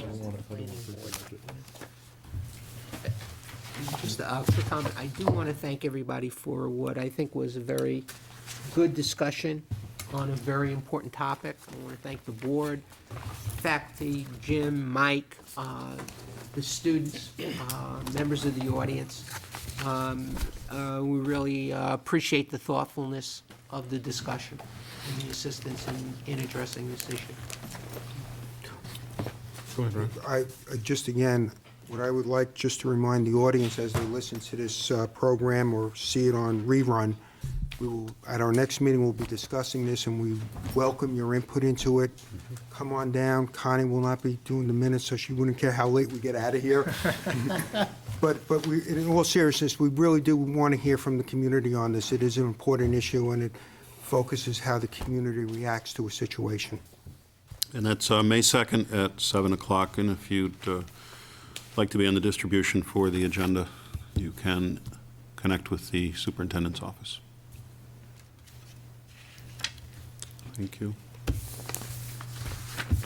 Motion to reconvene non-public session? Second. I have a first and a second. All in favor? Aye.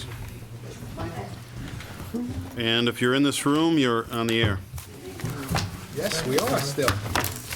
even if the light went off. I tried to mumble best I could. must be Memorex. Better get that before somebody grabs it. What valuable paraphernalia.